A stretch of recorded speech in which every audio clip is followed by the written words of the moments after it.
All right, hello everyone. We're going to be covering the Ana Kasparian interview with Sitch and Adam while I play Command and Conquer Red Alert. Should be fun. Not sure it's going live. Hang on one second here. Double check to make sure it's going through. All right, cool. I think we're good. All right, so here goes nothing. I have pre-watched a little bit, I must confess. I've seen a little bit of it here and there, maybe like the first 30, 40 minutes or so. But other than that, I've not seen the rest of the interview. It's 2 hours and 40 minutes. So here goes nothing.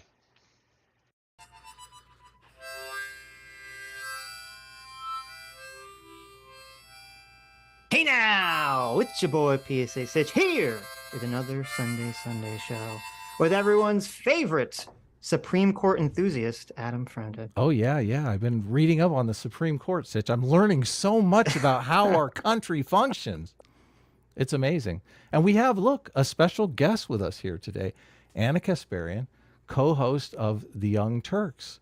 Do you want to introduce yourself? I mean, I feel like everyone, our audience definitely knows who you are, but you're probably doing other things as well. At the moment, I'm not. I'm mostly focusing on TYT. But yeah, I'm the executive producer and co-host of The Young Turks, and have been since 2007. And, I've done other things on the side at various points of my career. But for now, that's the main focus. Okay, so we're very excited to have this conversation. We started talking a little bit before the show, and you seem open to talking about a lot of things. You seem to be going through kind of a political transformation, evolution. I don't really know the right word to call it, but I'll let you talk about that. But first of all, people want to know, because Cool. It does seem to be coming through okay. You did mention in our little chat in DMs that I was wrong about the Daily Wire thing. Now, I make predictions on the show all the time, and I have never been wrong before. So people, I've been making jokes about you might end up at the Daily Wire. That's not true? No. It's funny because, I'm going through something very real and very sincere, and it's uncomfortable, and it has not been an enjoyable process for me. It's been difficult. And so the internet being what it is, all sorts of people from all sorts of political ideologies have theories on like what's actually happening with me, right? And the main accusation, both from the left and the right, is that I'm grifting, which is hilarious because literally nothing has changed about my work life. I'm in the same place. I have the same audience. The audience doesn't like some of what I have to say or some of the new conclusions I've come to. And so I wanted to kind of set the record straight about what I have personally experienced. I don't know what my political labels are at this point, right? Because I feel like I don't really fit anywhere. And that's just full honesty. It's, again, very uncomfortable for me. And I want to say that out of any point in my adult life, this is probably the point where I'm the most malleable and open to new information because of what I've experienced over the last few years. And I can get into details about that in just a moment. But that was the reason why I told Adam that, no, this isn't like a Daily Wire thing. I have no interest in working at the Daily Wire. I have no interest of leaving TYT. If anything, I just feel a responsibility to kind of correct what I got wrong in the past to the best of my ability and just do better moving forward. And the reason why I've been at TYT as long as I have is, despite what any of you might think about Cenk, he has never once tried to censor me or tell me what I can and can't say. That's the reason why, we get into these fiery debates and there's never any like retaliation for it. And as long as I'm free to speak my mind and genuinely speak my mind the way I have been, I plan on staying there. And there's absolutely no monetary or financial incentive for me to do anything I'm doing right now. Well, Sitch and I box a lot on this show. And I think people, I think they like that. I think they admire that we are able to fight with one another over a policy position and still walk away friends. So I spent the last week, I was watching a bunch of your most recent videos. And I mean, you're snapping back at Cenk quite often. I mean, it's actually quite refreshing. There's a couple things, and we have questions on these, but I'll let Sitch. I don't know. Do you have anything that you want to ask before we get Well, started? so yeah, it turns out that Anna is a massive fan of our program. She's seen every episode, just huge fan, right? Well, okay, so I happened to come across a video you guys did about me. It was the stream on I hate to name names, but you guys were covering the leftist mafia and their insane gaslighting video about me. And you guys were the only ones, as far as I could see, that actually did a good job in highlighting how badly they were gaslighting me. Right. And so I thank you for doing that, because, you know, when everyone around you, everyone who alleges to be your friends, tells you something you know isn't true, but they keep repeating it to you over and over again, you start asking yourself, like, am I the crazy one? You know? So that, I really appreciated that. But, you know, you guys have put out a ton of videos about me that have not been friendly or nice, and it's okay. I mean, I can be a good sport about it, and I do think that you guys raised a few valid points, and I just need to be willing to accept where I was wrong and where people are critiquing from good faith. Like, you guys have a little bit of an edgy style, so I'll acknowledge that. But I have thick skin, so it didn't really bother me that much. No, I mean, that's commendable. You know, we're on this kind of like internet environment where everyone's very attacky to each other. Totally. Especially when they're not like engaging with them in person. So yeah, you have to have kind of a thick skin. And I know, but I mean, you're talking about earlier, and one of the things that we always commended you on was, you know, when you publicly came out and you said that you were wrong about the Rittenhouse video.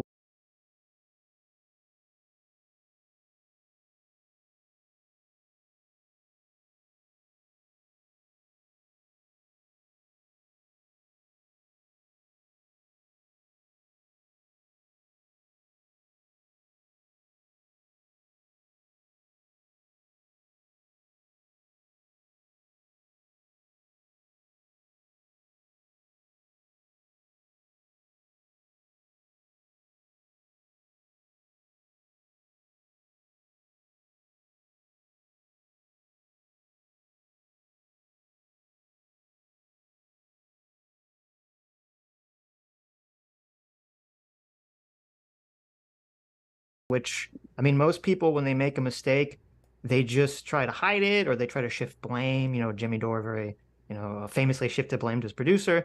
And I thought it was really commendable that you came out and you're like, no, I got this wrong. And you were trying to show, not just do this like for your sake, but just say, like, listen, audience, you know, you need to understand that this is the story. And you know, I don't want you guys to have the wrong information. Yeah, there was, look, the one, I guess, through line you'll notice in the various things that we're going to talk about in this conversation is that it just became abundantly clear to me that where I was getting my information, and I'm not just talking about, like, you know, independent lefty outlets. I'm talking about like legacy media outlets, right? A lot of them, it's not that they report misinformation, it's that they omit details of the story that would, you know, maybe the additional details of the story don't change your mind at all, right? But it's not up to them to decide that. Like, we should know every detail. I think. Yeah, I'm so fucked. Just gonna go all out. The Amy Cooper story is another example. You know, it was fairly true. I'm glad you got that right. The Amy Cooper story was bullshit. There's a lot more to that story than people recognize. There's actually a great episode of Barry Weiss's podcast that covers this. The guy in the Amy Cooper story, Christian Cooper, I think it was, he actually was giving dog treats out to dogs in the area, not just to her, but he'd done this multiple times before, and with the purposes of trying to scare the dog owner into thinking that he was going to abduct their dog. Recently, I came across Camille Foster's very in-depth investigation into that story, and there were so many Barry Weiss and Camille Foster details of that story that were intentionally omitted or left out of the legacy media reporting of it, and that painted a picture in my mind and in the minds of many others that, you know, there's no justification for the way that she was panicking when she was on the phone with the 911 dispatcher, right? But then you get this, then you find out, based on what Camille Foster had found out and reported, was that like she didn't have good cell reception. So the person on the other end of that conversation couldn't hear her. She was panicking because she genuinely thought that she was at risk after, here's another thing that was omitted in a lot of the reports, after she was literally threatened by the bird watcher, right? Who said, Right. if you're going to do what you want, She even got the small details right. Great. I'm going to do what I want and you're not going to like it. And then he proceeds to try to lure her dog to him. And listen, yeah. you might still feel that her behavior was uncalled for, whatever. That's up to you. But you should know all those details. And I will say, from my personal opinion, if I'm alone at a park and some random guy tries to lure my dog away from me, I'm going to freak out. Like I just am. And so, okay, with the Rittenhouse story, I was going to cover the trial and I just needed to go back and just like really, really look at all of the details and remember all the details. So when I do the story, I get the facts right. And then as I'm doing that, I come across a New York Times video. And this was a really, really well done video that they posted on YouTube that showed you in slow motion, like how everything transpired that night. Mm-hmm. And once you see it for yourself, it's really, really difficult to argue that in those moments, he was not acting in self-defense. And this is an area where, Cenk and I disagree because, if someone's hitting you over the head with a skateboard, that could kill you, And so, Cenk is he's a strong-minded person and he's not one to back down from a fight. True, and it's not just the skateboard. The guy was just moments away from grabbing his gun. Let me pull this up.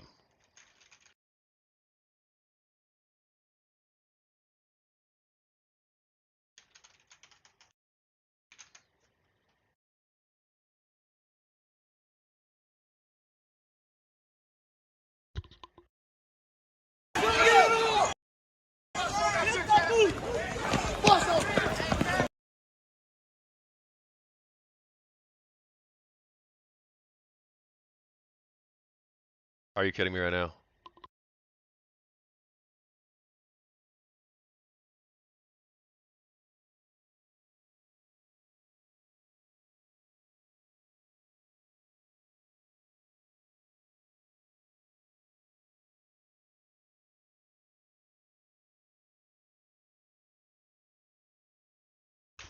Ridiculous.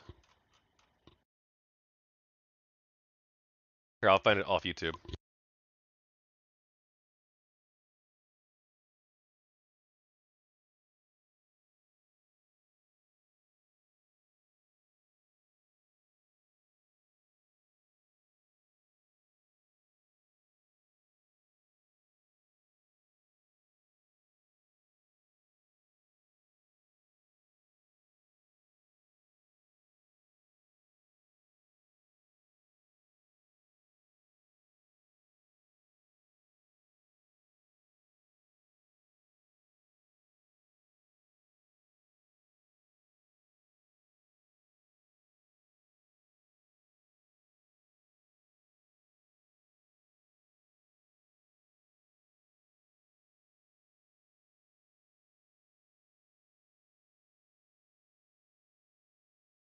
Now to the Kyle Rittenhouse trial. Intense moments today as jurors saw raw video. Attorneys say the teen shot and killed.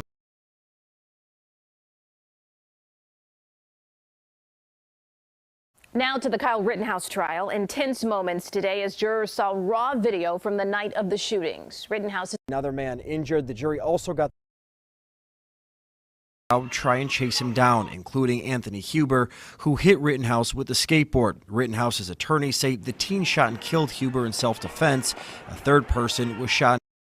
Well, there's another angle on it where you with can a see skateboard. Rittenhouse's attorneys say the teen shot right here.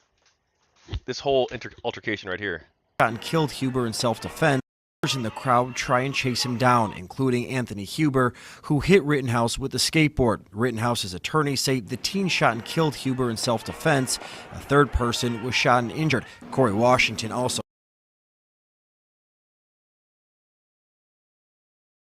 So in his mind, someone confronts you with a skateboard, he doesn't see it as a threat, but I do. And Rittenhouse is not a big burly guy who can like defend himself against someone who's like hitting him over the head with a skateboard as he's lying on his back. So Right. once I saw all those details, first of all, I had to convey them to my audience and be honest about what the reality was. The other thing was, there was a lot of misreporting about how Kyle Rittenhouse was in possession of an illegal weapon and that he crossed state lines with that illegal weapon. No. Okay. Yep. So that was a lie. And it's not a lie that I just made up in my mind, right? That was how it was reported initially, which is why I would mention the state lines, but not because, oh, how dare he cross state lines? Anyone in this country has the right to cross state lines. It was because it was reported that he was in possession of an illegal gun, Right. and he traveled across state lines with an illegal gun, which is a serious charge. But it turned out that he did not travel across state lines with that Yeah, weapon. he didn't do that. Yeah, the weapon Right. was in the area already. Yeah. Exactly. He bought it from a friend when he was already in Wisconsin. Mm-hmm. Sitch, the night of that event, I mean, maybe a day afterwards, Sitch and I were watching those videos online as they were breaking out. And I saw the reporting was basically wrong on CNN the night the viral videos were released. Don Lemon was saying, a white kid shoots into a crowd of Black Lives Matter protesters. And I'm like, what? Yep. That's insane. Yeah. So they kind of poison the narrative from the get-go. And then everyone just kind of gets caught up in it. Yeah, and that's how misinformation spreads. And that was a pivotal moment for me because, again, misinforming the audience is not something I have any interest in. And I might give them the facts and they might not like it, but I can't withhold information from them because I'm afraid that they might not like it. So I'm going to give them the facts. But, I've learned to be better about, first of all, the sources I trust. I make an effort to just be cognizant of the filter bubbles we all exist in, the filter bubbles I exist in. And I've broken through that bubble a little bit to look at other sources that I typically wouldn't have looked at. Oh, damn. And then the other thing that I do now is I just wait. I think the story involving the so-called city bike Karen is a good example of that. I'm pretty trash at this game. The main show, because TYT consists of many different shows, right? The show that I'm the executive producer and host of is the main flagship show, The Young Turks. And prior to that story breaking, I had a meeting with my team and I was like, listen, I don't want you guys pitching stories about. I miss RTS games. Yeah, I just sort of started getting back into them, but I am complete trash. I figure if I play against a couple hard computers against me, eventually I'll get better. But also, I'm not a huge fan of like Command & Conquer games. Like I was when I was younger, but now I'm much more like a fan of StarCraft and really StarCraft is my main one right now.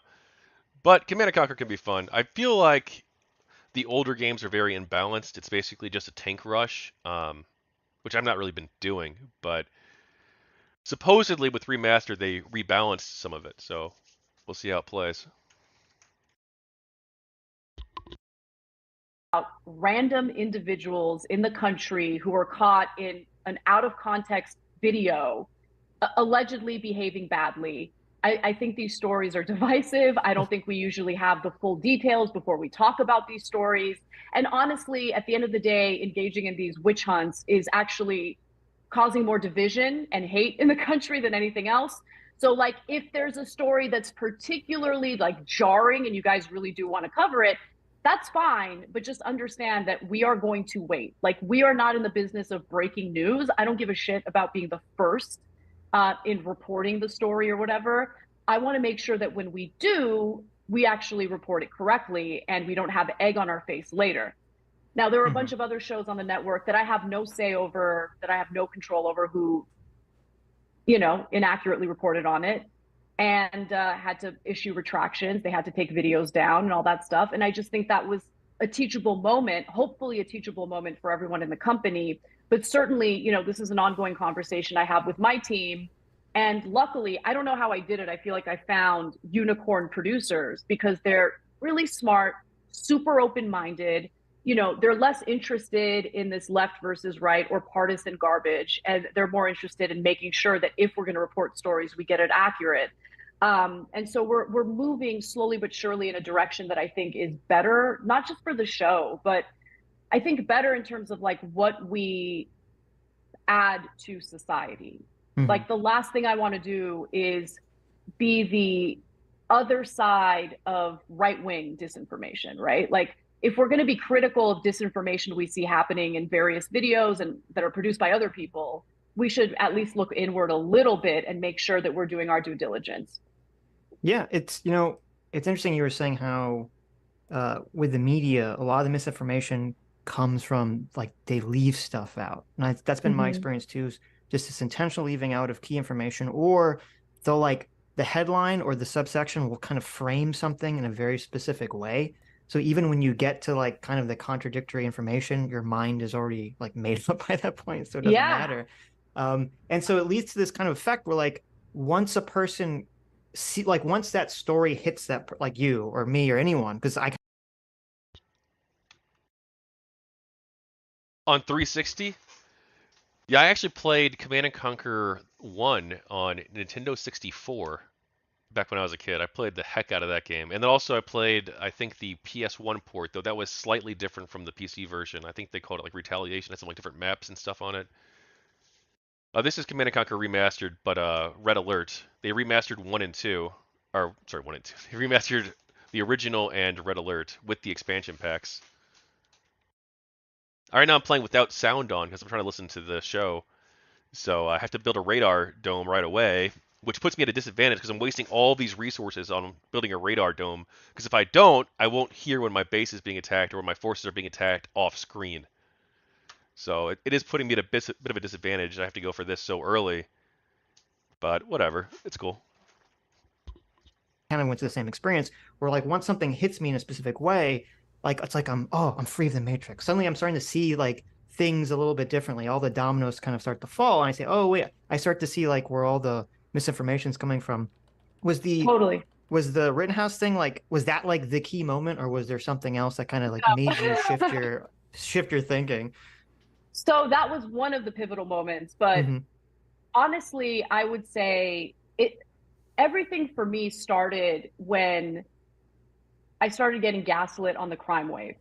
And it's really interesting to talk about these various political issues in the abstract. But then once you personally experience something, and once you see something happening in the country with your own two eyes, and your political side is incessantly gaslighting you on it, it makes you question, well, what else are you guys lying about? Or what else are you guys gaslighting about? And that's what happened. So, during the pandemic. How is the Xbox port?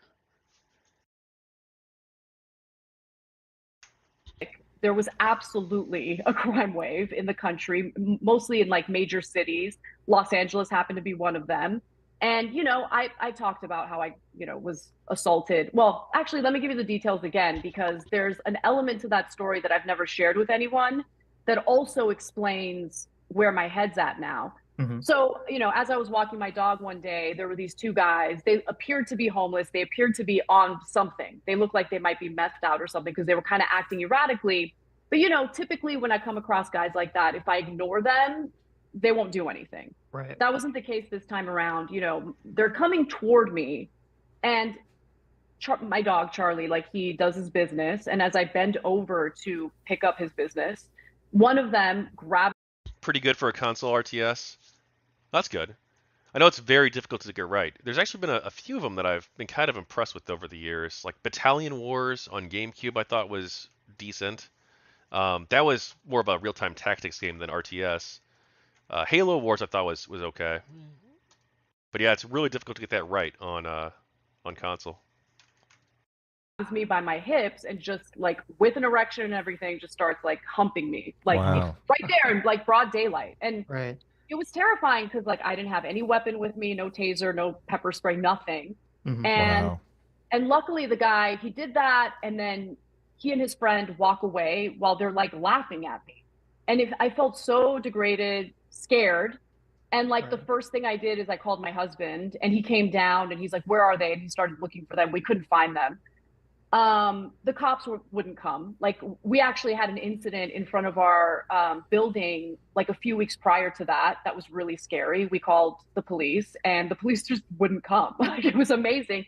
And now in Wow. retrospect, I realized the reason why is because there was a shortage, and I think that there was like an unofficial strike, considering what happened in 2020 and all the protests. So they just wouldn't show up, and I just didn't even think to call the cops because I'm like, what's the point? These guys have already like left, and they're not going to be able to find them.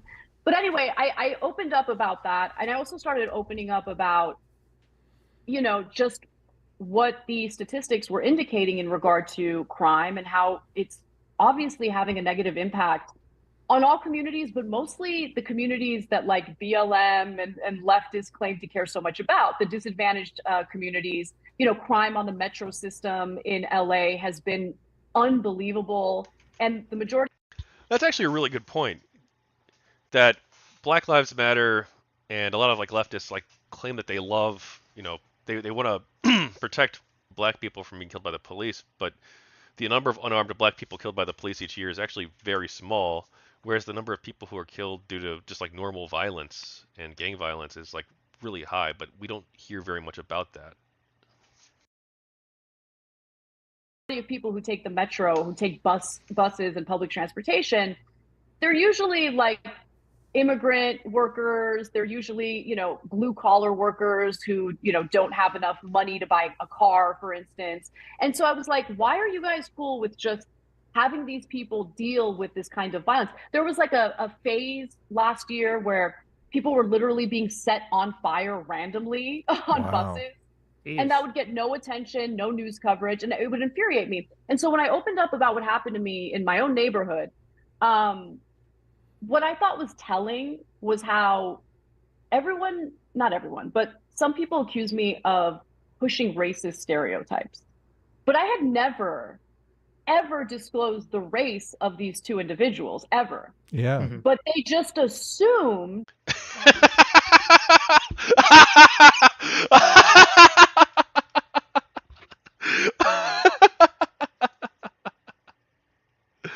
Oh.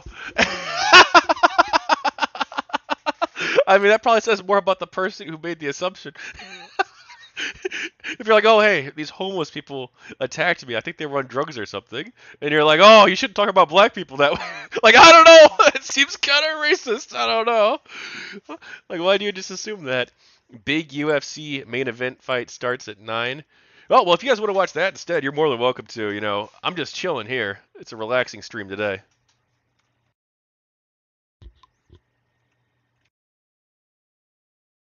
That these two guys were black. They weren't black. They were two white guys. But like, I never shared that publicly because I didn't think the race really mattered, right? What actually happened mattered. And I thought the reaction to it by the people who were supposed to allegedly want dignity for everyone reacted to it. Like, that really bothered me. So that was the beginning of it. I would say that's what started me questioning everything and wanting to like look deeper into everything. And then other things happened. So the misrepresentation of what was happening to Asian Americans. So there would be all these videos of Asian Americans getting sucker punched or hit over the head with, you know, whatever. And the main narrative on the left was, this is anti-Asian hate. Yeah. But actually, if you look at all of those stories individually, it usually involved like a repeat criminal or someone who's just been left on the streets with severe mental health issues. Like, people basically carrying out these acts of violence because they don't have their head in the right place, they need help, whatever it is. But like, to just brush it off as, oh, it's just anti-Asian hate that's been inspired by the right wing, it just wasn't true. Yeah. And, you know, I just thought it was wrong to frame it that way, when in reality, there was a real issue with, you know, repeat offenders, and in some cases, people with severe mental health issues, honestly, randomly targeting all sorts of people. But, you know, since a lot of this was happening in areas like San Francisco, where there's a sizable Asian population, the narrative on the left became, oh, it's just anti-Asian hate that's been inspired by the right. And I just didn't really see much evidence of that. Then there was the attacks on straight news journalists who were doing their jobs.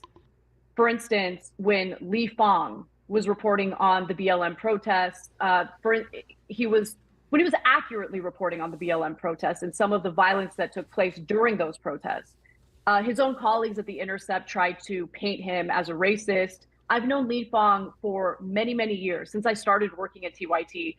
Guy doesn't have a racist bone in his body. For them to paint him in that way, I thought was disgusting, and it had a chilling effect, right? The whole point is to intimidate journalists from doing accurate reporting on what's actually occurring on the ground. Then there was what happened to Jesse Singal, which I found disgusting. I didn't know about that until at some point this year. I would say earlier this year. With the trans stuff? Jesse's been on the show before. Yeah, he's done great. Jesse Singal is a good faith, I think, critical thinker. I'm subscribed to Blocked and Reported. It's so weird hearing about Jesse Singal, especially since like he's done like a complete like 180, it seems. I remember 10 years ago, he was pretty big in like the social justice community. Did I pause the game? No, I did not. He was pretty big in like the social justice community. And then now he's like a hardcore critic of a lot of the woke stuff. It's very, very odd transformation. Maybe we're seeing another transformation here too.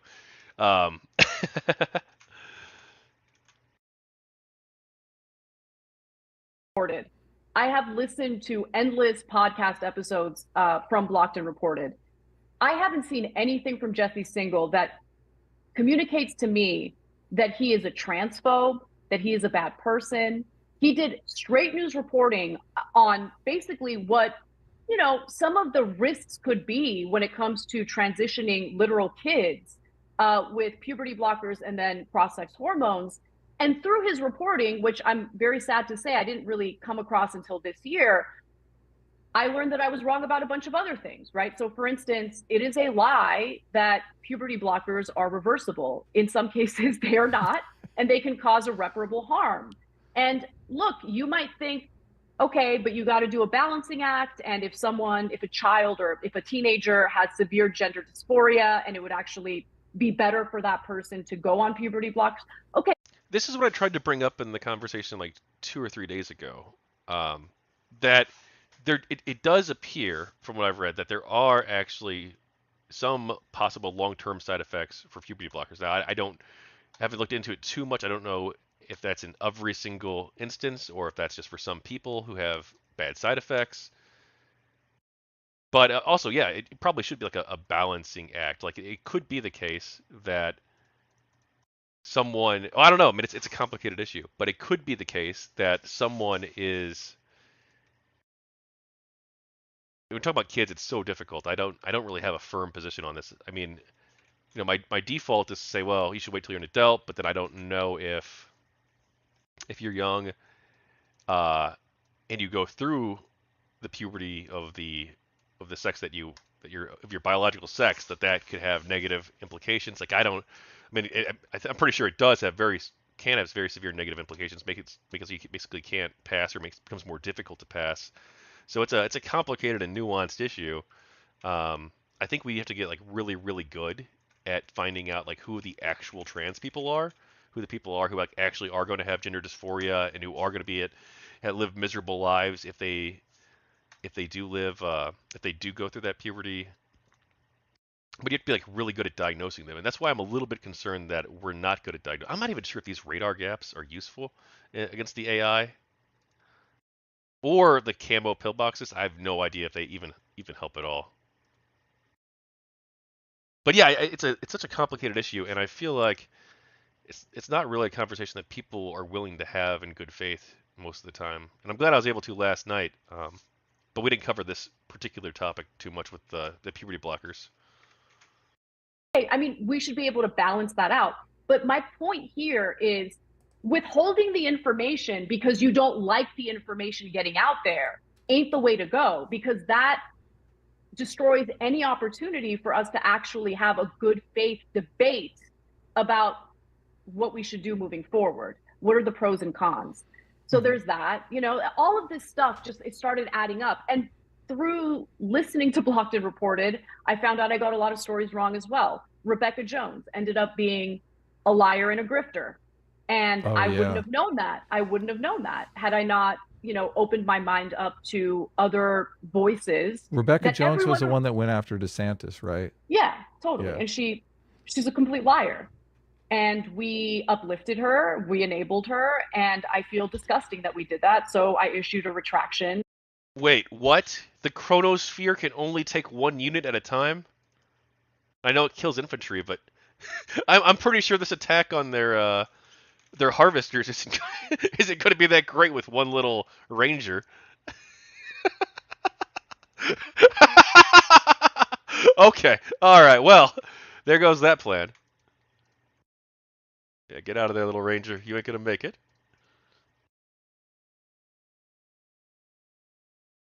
And a correction on that story. I I don't know what the remember that. reaction was. My But, reaction was good. yeah. What is some of the reaction like? One of the problems that we often have, obviously we're labeled right wingers all the time. Anyone who watches our show knows we're pretty much like disaffected liberals. Like Really? to call us right wing is just, I mean, it's kind of laughable. But we are constantly called right wingers just because we don't straw man the arguments that are made on the right. And so many people on the left, all they are familiar with is the straw man version of the trans issue or some particular news story. So what is some of the reaction that you have gotten to that? Well, I mean, the reaction has not been great. I mean, look, that leftist mafia stream was unbelievable to me. Like the accusations that were thrown out there, Olay implying that I'm racist because as a woman, I don't want to be called a birthing person. Like I mean, race didn't come up at all until she brought it up. And then she was the only one on that stream who brought race into it and like made it abundantly clear that she's got an issue with white women and just thinks they're all the same and like, whatever. and then after I basically called her out on it, she's like, "Oh, you're attacking me and only me because I'm black." And it's like, no, you're the only one in that Attacking group you. of people who attack me and accuse me of being racist because I personally want to be called a woman. So, I mean, I'm not sure that they fully understand. Well, there is a sort of weird thing too with the progressive language where we want to call all these people all these different things, like, oh, you're Latinx.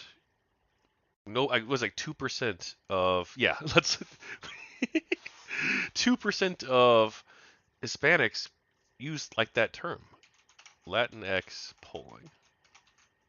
Let's just go to the main.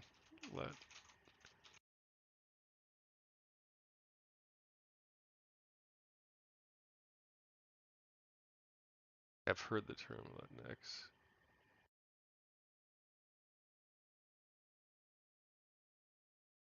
Yeah, 3%. 3% of Latinos like the term Latinx.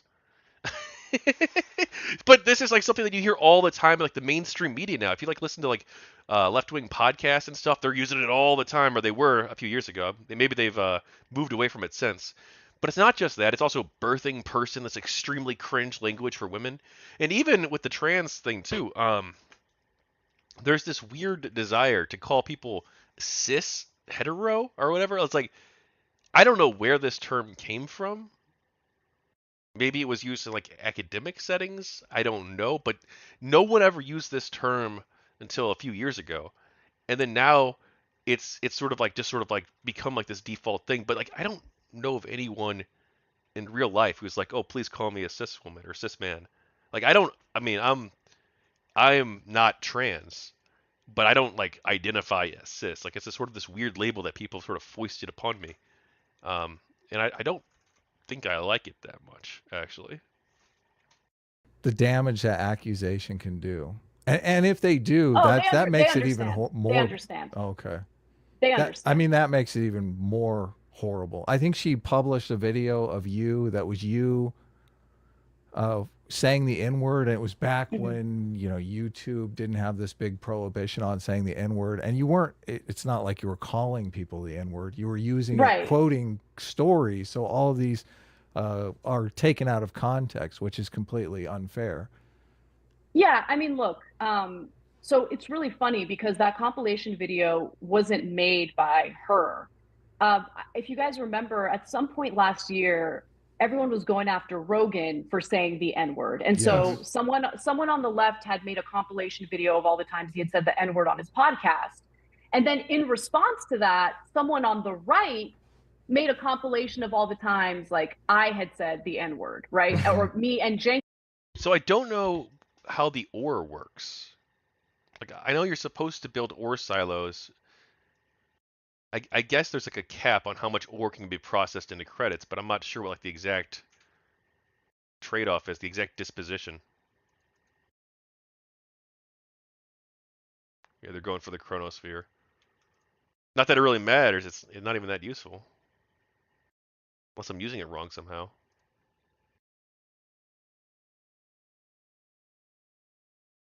Looking up something real quick that someone sent me.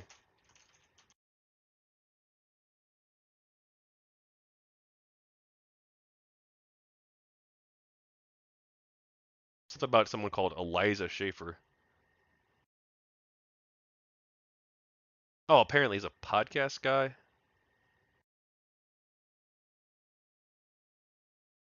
Okay.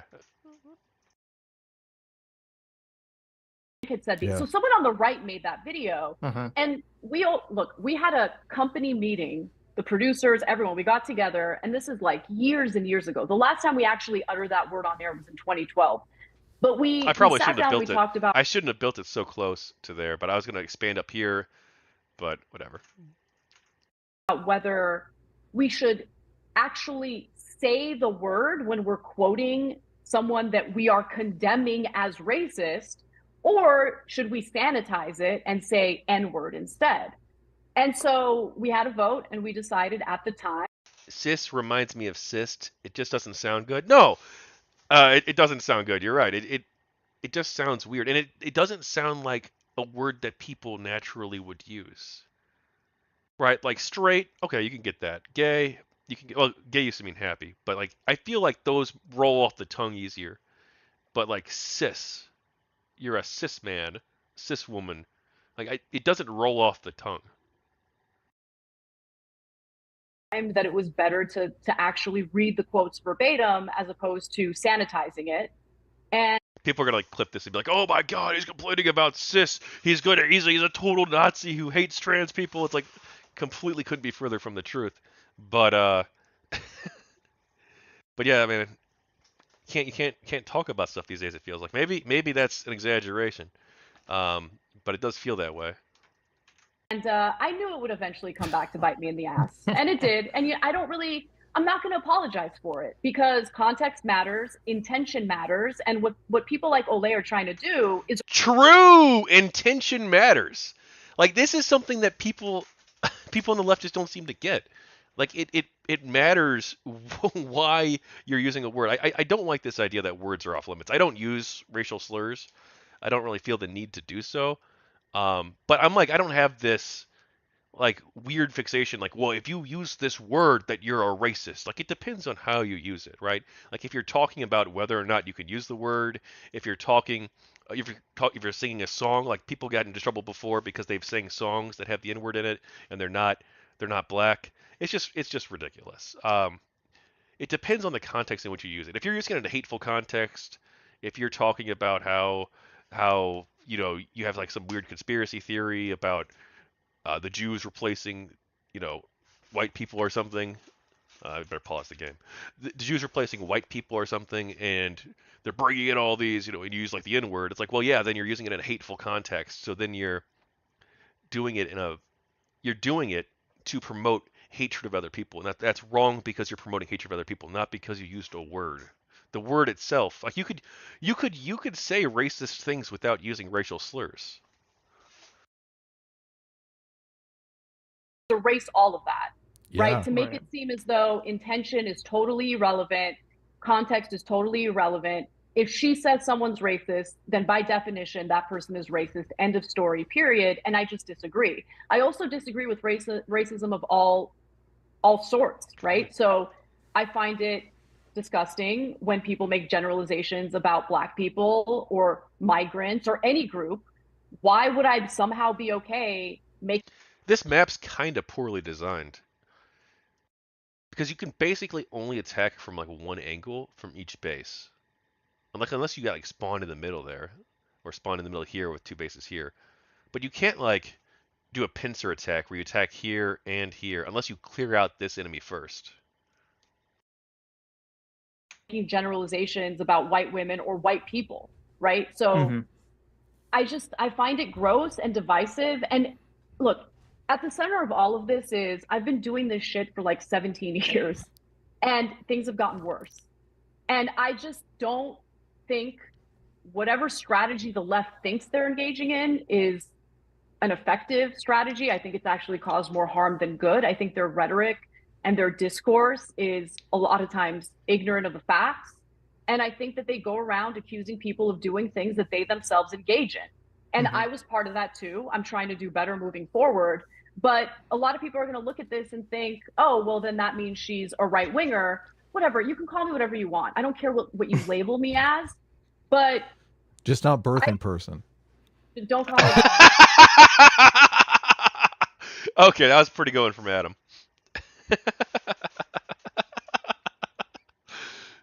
Person with the uterus. Yeah, exactly. I don't blame you at all. So Yeah. I don't know. I don't know what my labels are at this point Right. because I don't fit in anywhere, I feel like. You feel like you're becoming politically homeless, maybe a little bit. Oh, for sure. Yeah. What do you think? What do you think's causing sort of this shift in the left and in media? Or I mean, first of all, I'm assuming you think there is a shift that's happening in the left and in media. Well, it's funny because, a lot of them LARP is like anti-capitalist, like revolutionaries or whatever. LARP, okay, interesting. Yeah. Nice.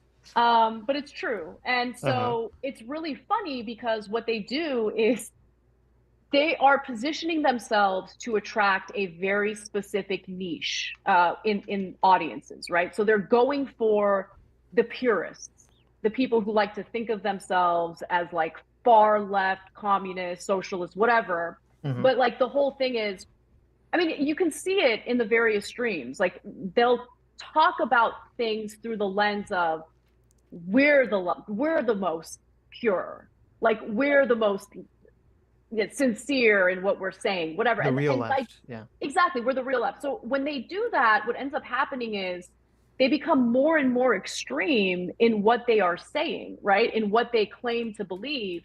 And at the heart of that, like what they're actually doing is trying to attract a niche audience for what? To make money. Like I think there's a financial motive behind it. They're competing with one another for a particular niche, a particular ideology that's reflected in these audiences. And I think I'm probably self-sabotaging right now, career-wise. But I don't know. The problem is once you see certain things, you can't unsee them. Right. And I can't just lie. I can't do it with a straight face. It's just not who I am. What do you mean? Are you talking self-sabotaging by talking to us or talking about these things in general? Because I like it's an interesting dynamic that we have here on the internet, because I do agree with you, and we've talked about this on the show many, many times. Like the incendiary voices in the political space are the ones that get attention, blow their channels up, get views, become rich, basically. Yeah. Conflict entrepreneurs is what I always call them. And we're in a kind of a, we are in the same kind of position that you've kind of come to. Like we want to give an honest, a fair assessment of both sides of the argument and try to kind of come to some sort of truth. And one of the paths that I think we've kind of fell into is just, I think us, Sitch and I, arguing points makes it interesting enough that we can kind of build an audience. And watching the videos of you last week, it kind of feels like that's kind of the direction you're going. It seems like Jank is saying over the top things, and you're reeling him in, which is I got to tell you, when I'm watching.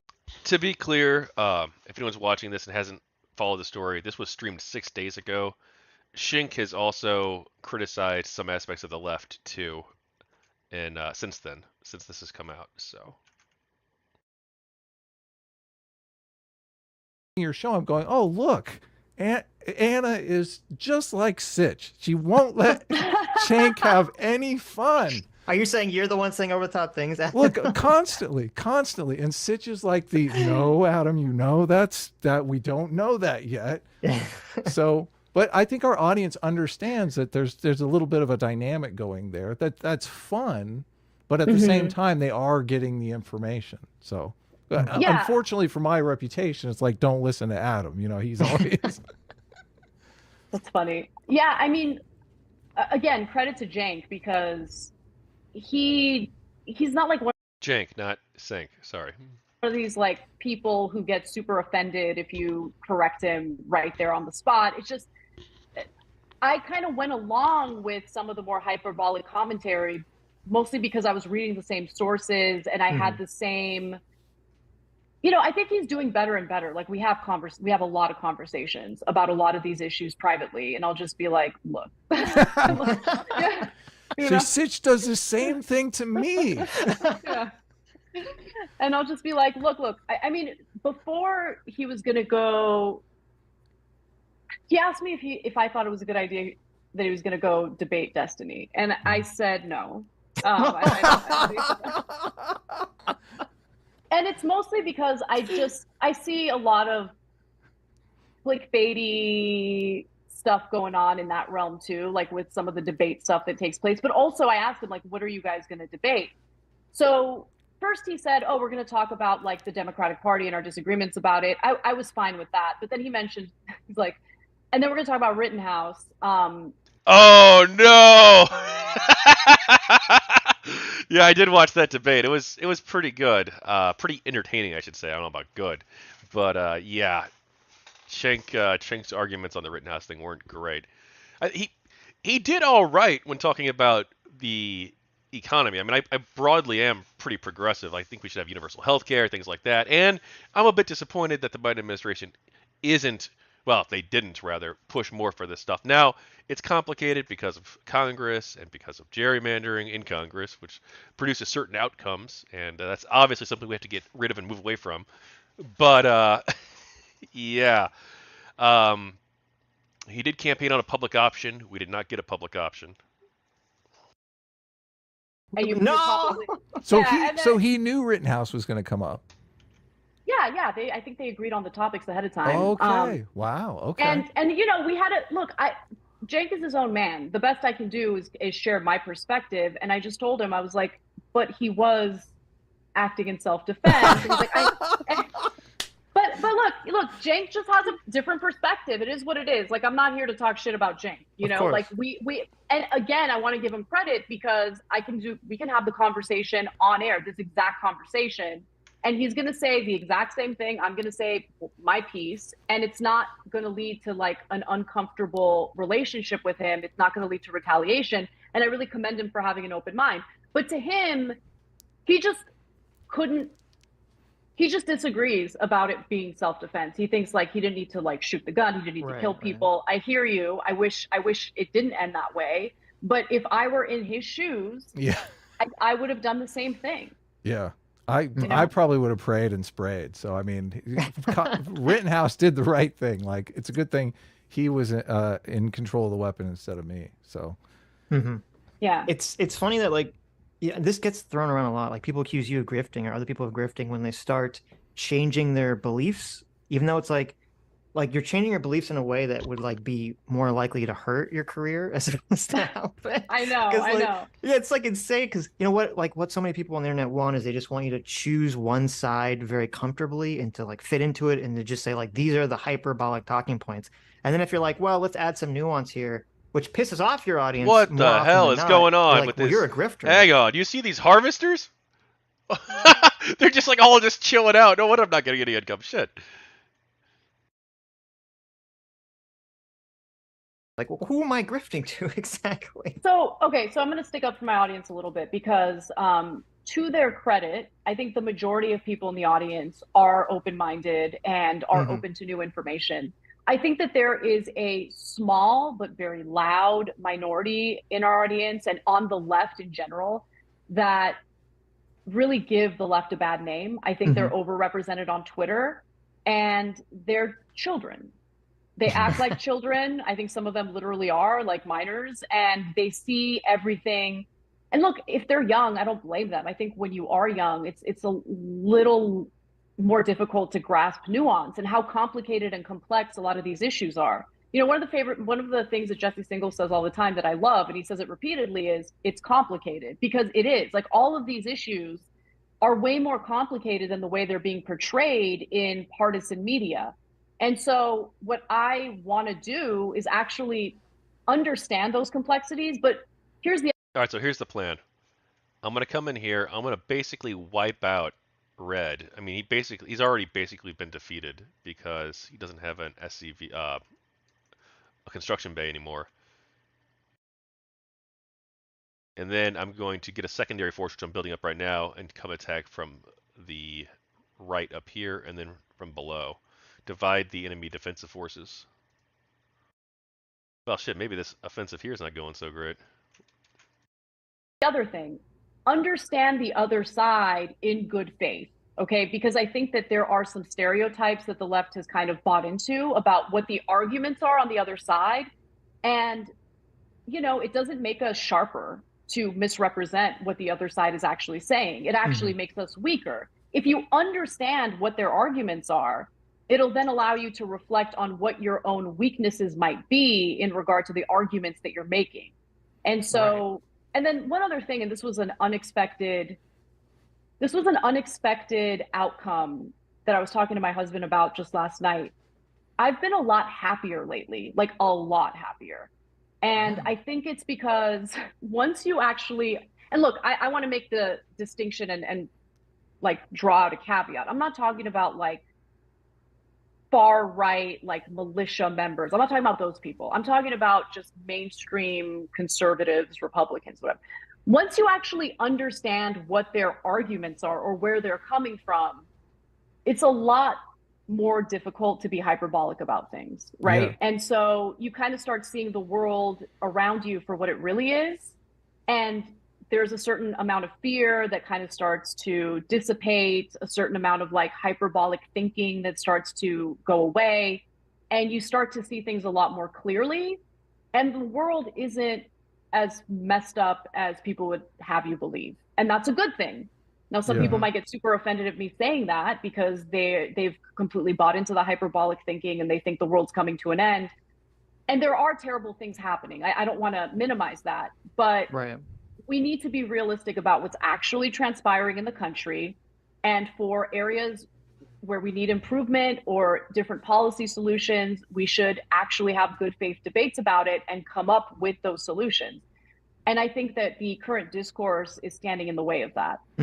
That's really fascinating. I never thought about that but it makes perfect sense if, you know, people go into politics when they have this very like, the other side is either composed of like all racists who want to enable, you know, some kind of fascistic regime against me, or like the other side is all made of like, you know, communists who want to take over the country. Like, it's going to put you in this headspace. You're like, oh my God, like I'm in this fight for my life. Like, this is like the most important thing ever. And then you're like, well, once you start to see like, well, yeah, there's small pockets of that exist, but the average person is not that. You're like, oh my God, this weight has been lifted from my shoulder. I don't feel like the world is about to end. Yeah, totally. I want to say two things. First of all, and I don't know your take on Jordan Peterson, but it is like the first rule is tell the truth. And I feel like coming to a place in your life where you're like, I feel like I'm honestly telling the truth now. I can see where that would make me feel completely better. I'm one of these people who just hates thinking I'm being dishonest, or if I'm in a position where I'm forced to be dishonest for a job or something like that. I just, it's horrifying for me. So good guy, Adam. Yeah, honesty is extremely important. I love that I've adopted honesty in my own life. It's been amazing. We talked about that earlier, previous stream. All right, now time to capture some of these buildings so I can build a second base over here. But I think in Red Alert, the AI will probably try to sell the buildings before they get captured. So we'll see how that goes. And I do think it is kind of politically expedient for a lot of people to categorize far right racist, Nazi pieces of shit who, none of us are in favor of, for moderate Republicans who just want some, they have a different spin on some sort of policy prescription, which my thinking of the world is, you've got the conservatives on the right who are kind of playing defense for society, and you have liberals and progressives on the right who are or on the left who are kind of playing offense for society. They're the ones that are pitching all of these crazy policies for making society better. And conservatives are kind of saying, well, we're kind of good where we are now. Should we take the risk of doing this? And you really need, what sports team that doesn't have a good offense and a good defense is going to be a winning team? So a lot of the political polarization I see as part of the problem here. And one of the nice things about you starting to realize, there are people on the right that aren't just crazy, insane racists, and maybe you can communicate their arguments clearly to your audience, which is a great position to be in. We might be able to deal with some of the political polarization. Yeah, I think there are, look, I disagree with many of the policy ideas they have or the perspectives they espouse, but there are good faith, thoughtful, conservative Republicans out there. Like, I think Glenn Loury is a good example.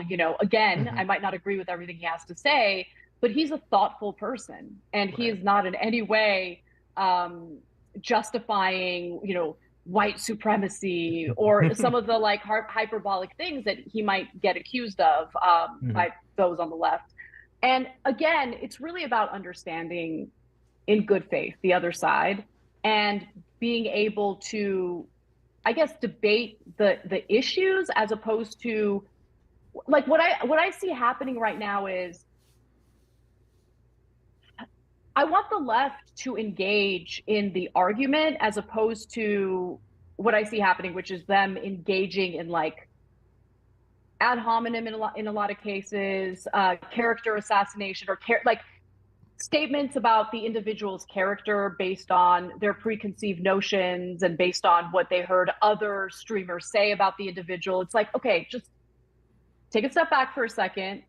You need to address the point that this person is making. And if you're not addressing the point that this person is making, and instead you're turning around and throwing all sorts of like accusations at them to make them seem like they're immoral or they're bad people, then that tells me that you don't really have an answer to what they're saying, And I see that happening more when it comes to culture war related issues, as opposed to economic issues. And that's the other thing. I think that the left has completely, and they'll deny this, but just go to Twitter right now. They've like abandoned economic policies and instead hyper focused on incredibly divisive, like identity related issues, right? Yeah. And and like their take is always, oh, well, the other side wants us they're racist, that's why. They're transphobic, that's why. And it's like, no, you got to do more than that. So if you're gonna if you're gonna refute what they're saying, then actually address the points they're making. And if you're not going to do that, you're going to come out looking incredibly weak and childish. You probably don't know this, but we talk about MMT and UBI on the stream quite often. And it drives people crazy. How do you make affordable housing sexy? It's like, it's not necessarily a thing. Well, it's surprising, because I did a story just last Wednesday on Airbnb crashing. And, I watched that vid. Yeah. Yeah. And that video, I'm kind of shocked. It got like 200,000 views. It was not something I expected. I thought like, oh, it's a dense, like statistics driven, video, but it did well. And I think that there is a hunger for those types of videos and for that type of content. It's not going to go super viral, like some hyperbolic, video about like a police shooting or about an alleged Karen, right? But I don't really care. Like I just, look, I don't want to be part of the problem. I don't want to add to this toxic discourse that does nothing to improve anyone's life. And I feel like I've been engaging in that, and I feel embarrassed about it. And that's really where I'm coming from. I want to get people healthcare. I want to get people housing. Those are the issues that matter. Okay. Well, in order to do that, you kind of have to work with Republicans, and that's where I think this stereotype of Republicans as evil racists is ultimately not helpful in the end. If you want health care, You can't work with the evil racists to get health care done. You just can't do it. Well, I mean, it's hilarious because, okay, let's put healthcare aside for a second, because here's the other thing. The far left will push ideas that are not popular with the general public, right? Yes. So I think that protecting, marginalized communities, protecting the transgender community is important. However, when you move out of or move far away from making sure that they are not denied housing, making sure that they're not denied healthcare, when you move into like these more fringe areas of like, I mean, there was a story out of the UK this week, blows my mind. There was an LGBTQ group in the UK who suggested that instead of referring to vaginas as vaginas because it might be offensive to transgender men, one of the potential replacements or substitutes could be bonus hole. Oh no. Why? Why does the left do this? I understand it's like a fringe thing, but like, who in their right minds thinks that, okay, let's just like redefine every word and come up with like the dumbest shit possible? Bonus hole? Yeah, bonus hole. And Oh no. listen, people don't like this stuff, okay? They might not be on Twitter talking about how much they dislike this stuff, but on average, every normie woman I've talked to is like, I can't stand this stuff, right? So what Jake and I recently talked about it. I think we talked about it in the context of, trans athletes or whatever. And it was, hey, we got to be a little more strategic because if you do this, if you start pushing the mainstream Democratic Party to run their campaigns on these like fringe issues, they might not get reelected or they might not get elected at all if they're running against a Republican in a district. And the response, and it's the same response we got when we made the same point about the stupid prison abolition movement, is we don't care. We don't care. This is the right thing to do. We don't care. And it's like, well, okay. But then you complain about what Republicans are doing in various red states. So do you want more Republicans to get elected? And do you want more of these, look, I think that some of these laws that have been passed in various red states, for instance, banning gender affirming care for adults, between the ages of 18 to 25, I think that's wrong. I think adults should be able to make a decision about their own bodies. I do think that there is a worthwhile debate when it comes to, hormone blockers and cross-sex hormones for children, and we should have that debate in good faith. But I don't want the pendulum to swing far to the right. I would venture to say the left feels the same way, except I'm not so sure. Because to them, going on Twitter and patting themselves on the back for being the most pure is more important to them than strategy. It's more important to them than actually accomplishing. Is the AI broken? They're not even mining. They're just like, they have like one harvester that's actually doing anything. The rest are just chilling out. It's like there's an AI pathing issue. The policies that they claim to want to accomplish. Every time Now I don't feel good about the victory. I make that point, they'll be like, oh, but you don't even know. There are people on the ground, activists on the ground, working hard to make this happen. And it's like, I mean, I'm not blind. I see what's happening in the country right now. So you can tell me about, your imaginary on the ground activists making real change happen as we speak, but I'm not buying it. So it is what it is. And they can get as offended as they want. They can get as upset as they want. I don't really care. I'm not a mouthpiece for anyone, any political party, any political group. My obligation is to share the facts of the story with my audience to the best of my ability, and then do good faith analysis on those stories. And if they don't like my analysis. One thing that's been interesting for me is this sort of feeling that she's talking about, where no longer are you, if you're not part of a movement, a community, a political ideology, you're just an independent person, which is what I sort of think of myself as now, even though I am, quote unquote, on the left, I guess you can say. But as an independent person, not associated with any particular movement, like I was with Gamergate, for instance, you approach things very differently. You don't have a team, really. You're just a person. You can play with ideas and consider things from multiple angles, and that's totally cool. Whereas even when I was part of Gamergate, um, I did feel like I had to sort of, well, I felt like I was a representative of the movement, which I was. So I had to present myself in a certain way to always put the best foot forward and make the movement look good. So that was like how that affected me with Gamergate. With Gamergate, with this channel, I had to basically make every decision I made had to make Gamergate look good, or at least not look bad. It had to be neutral or positive, because I was representing not just myself, but the tens of thousands of people who were involved, and that had certain expectations that went along with that, or that should have went along with that. And I think that's fine. I think that's probably positive that you want to represent your movement well. That's part of the problem with the trans stuff, right? They're part of a movement, and they a lot of them work together, the activists, but they don't care about how they look at all. They just engage in really bad activities on the internet. And it's not just like the trans activist community, but like the activist community at large. They just have like an awful reputation, and most of it is like deserved. And obviously, there's problems with that with not just them, but the left and the right in general. So they probably should care about the optics of their movement and the optics of their political parties, and try to put the best foot forward and act with grace and dignity.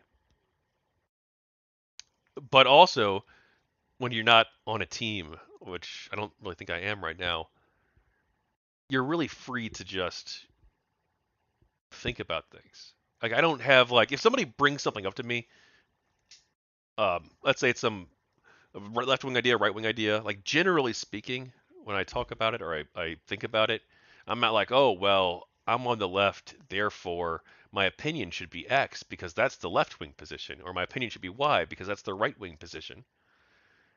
I just sort of like consider it from multiple angles, especially if it's something I've not know very little about or don't really care that much about. Like I'm not gonna be like, oh well, you brought up abortion. I don't care about abortion, so therefore I'm just gonna go spout whatever random talking points I've heard. Like no, like whatever, we can have the conversation.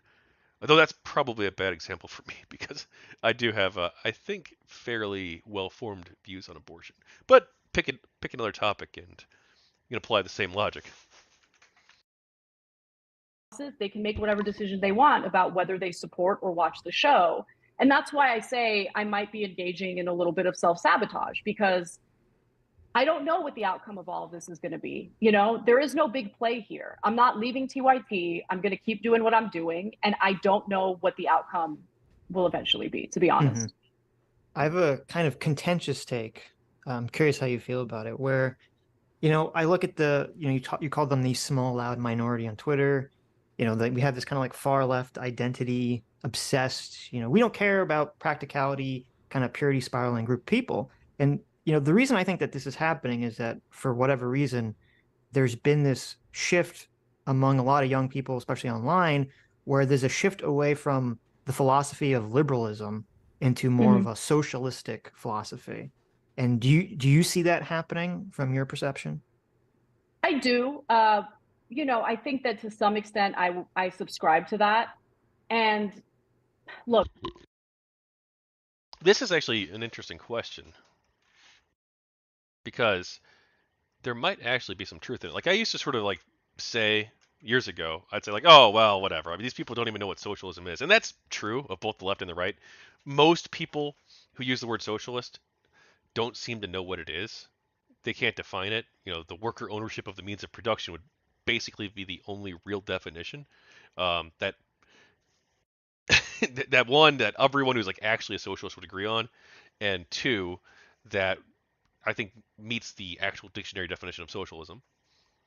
The worker ownership of the means of production or attempts thereat, which doesn't describe social democrats, which is more or less what I am. But there is sort of a change. It's not just weird kids who think that, oh, the government doing stuff is socialism. Like there's now a movement of people that actually believe in it. They actually do believe in it. And a lot of these people are market socialists. Well, some of them are market socialists, which is like whatever, who cares? Market socialism. Like I'm not there. and I'm not sure I ever will be because I don't know if it's economically efficient or as economically efficient as capitalism. But like whatever, it's not like a dangerous thing. Um, it's not a dangerous thing in terms of being anti-democratic. That is, it could be bad economic policy, which carries with it its own sort of moral considerations if you have an inefficient system. But there's also a lot of tankies, like actual legit Marxist-Leninists and people who don't believe in democracy and liberal values anymore. And that's wild. And that's also on the right too. I think it's probably worse. It's definitely worse on the right. They don't even believe elections are real. A lot of them are moving away from liberalism explicitly. They're even calling themselves post-liberal, like Sohrab Ahmari. And you have these people who are trying to make everything about race and ethnicity and about gender too, with some of the red pill stuff, like women shouldn't vote. We talked about that. We watched Pearly Things video. Yeah, and they're explicitly moving away from democracy and liberalism on the right. On the left, it's not taking hold of the Democratic Party, but on the internet, there definitely are a lot of illiberal leftists. Honestly, And I don't think that was the case. I don't think that was the case 10 years ago. 10 years ago, everyone on the internet was a libertarian. Now it's very divided. People on the internet are all across the political spectrum, and a lot of them are crazy populists, especially on social media, especially on political social media. at a point where I want to be a little more pragmatic because I want to accomplish I want to accomplish something. I want to improve people's lives, as much as we possibly can. And when you have a maximalist approach, you're less likely to make that happen, and you turn a lot of people off. Because they're in this like echo chamber on Twitter, I think they're under the assumption that most Americans agree with them. I think most Americans want a mixed economy. We're currently a mixed economy. I definitely want to socialize healthcare. That's like the area that I would say I'm the furthest left. But I don't agree with the nihilism. I never have. I don't agree with burning down our institutions because they're inherently racist or they're inherently this or that. I think that some institutions could use reform. I was totally on board for reforming policing. I was never once on board. I never once called for abolishing police. And so the abolish movement, I think, is insane. And I think the fact that I'm willing to say that has led to a lot of people hating me. And I don't care at all. It's interesting because, like, I mean, personally, I'm not in favor. Yeah, I want a public option, but I'm not in favor of economic socialism. But it's interesting to me that the movement, it seems like currently, it's kind of like the socialist energy in America right now seems to have drastically shifted away from economic questions entirely, and to just to take that kind of lens and put it on these cultural issues, specifically race. And that is very bizarre to me. It's like we just kind of lost, and this came up a lot with the affirmative action Supreme Court ruling just happened, where I understand people criticizing the idea that they don't think a colorblind approach would necessarily bring about, racial equality or whatever. Like, even if I disagree with that, I understand what they're saying. The thing that's kind of frightening to me is people saying that the goal of colorblindness is either not likely, impossible, or not even desirable. And to me, that's a drastic shift. Like, okay, I understand you want to do things to get there, but the goal should still be kind of this liberal notion of colorblindness at the end of the day. Well, I would posit this question. When the culture wanted color blindness, when that was like I guess, in general, the agreed upon goal, I feel like race relations were better, like much better I agree, than they are yes. today, right? That's what's so wild. That it does seem like race relations were better.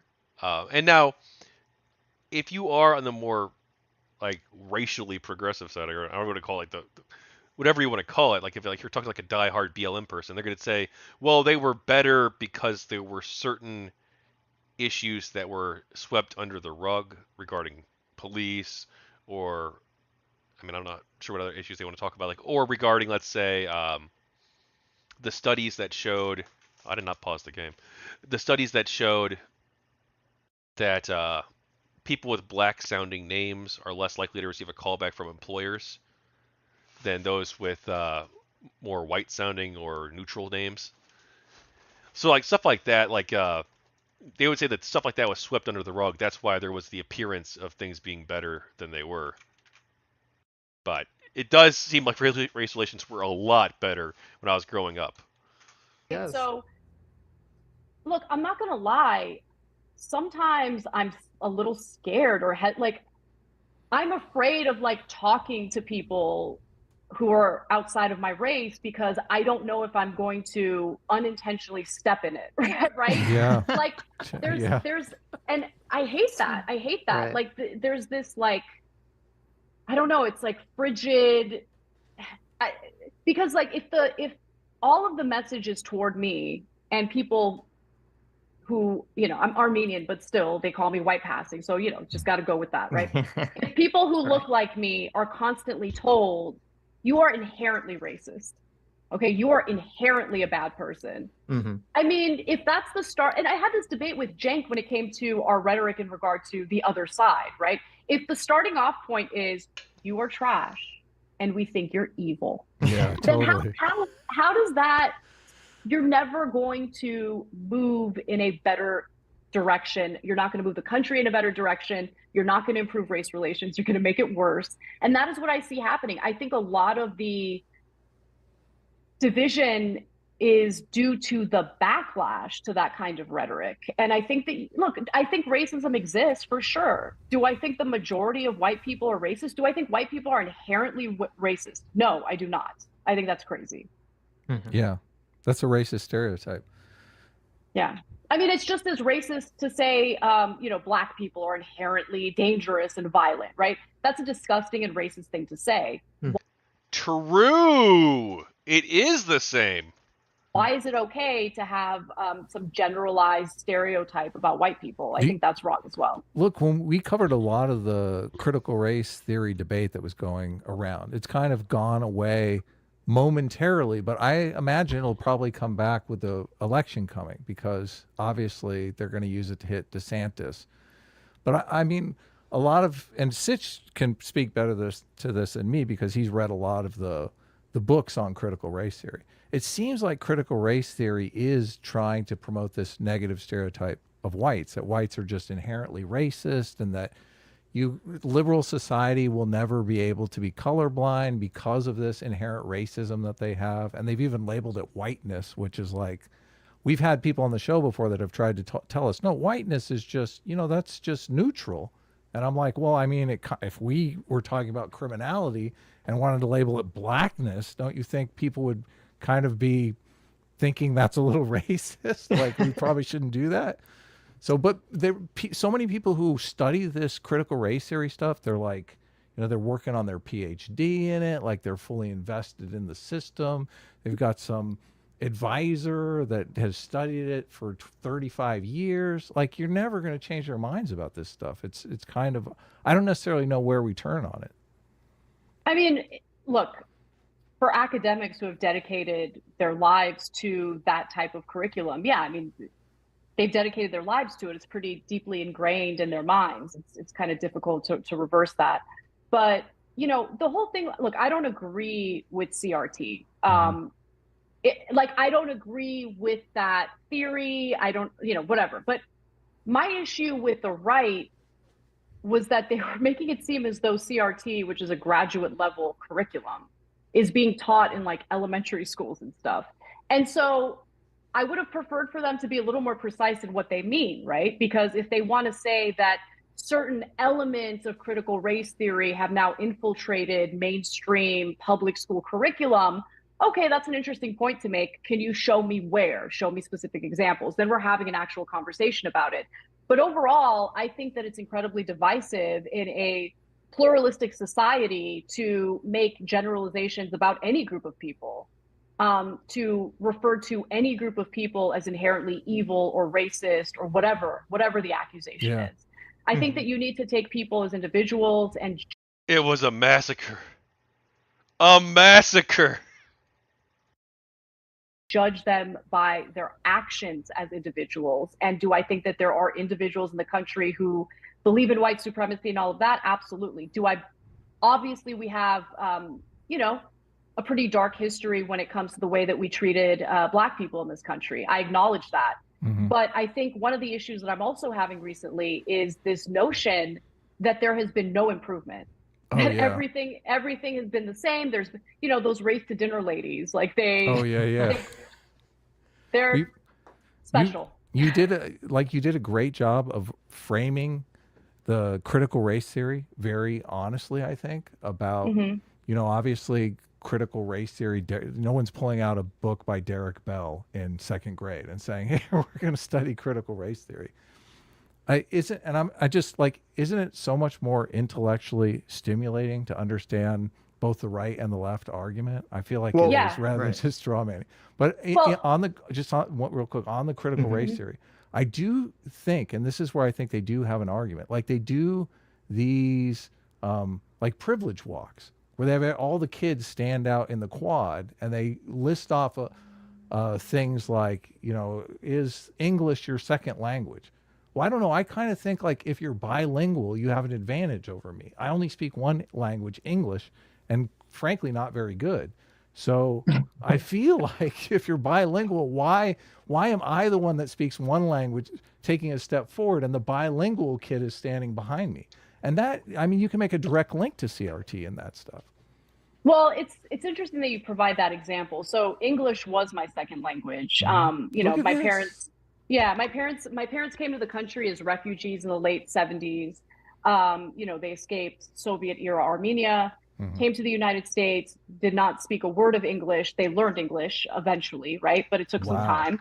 And so in the household, between the time I was born and the time I finally went to elementary school, all they spoke was Armenian. All I knew was Armenian. And I remember before there was like an entrance exam, I had a meeting with like one of the counselors at this elementary school, and she would like pull up cards that had letters on it, English letters on it. And she's like, do you know what this letter is? And I'd be like, no.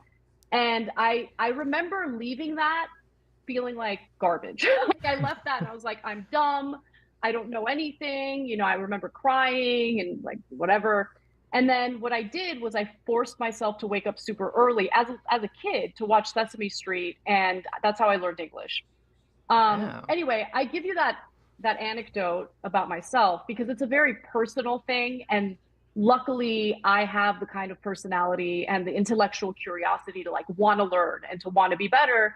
And there might be some other people who, for them, English being a second language is more of a challenge, right?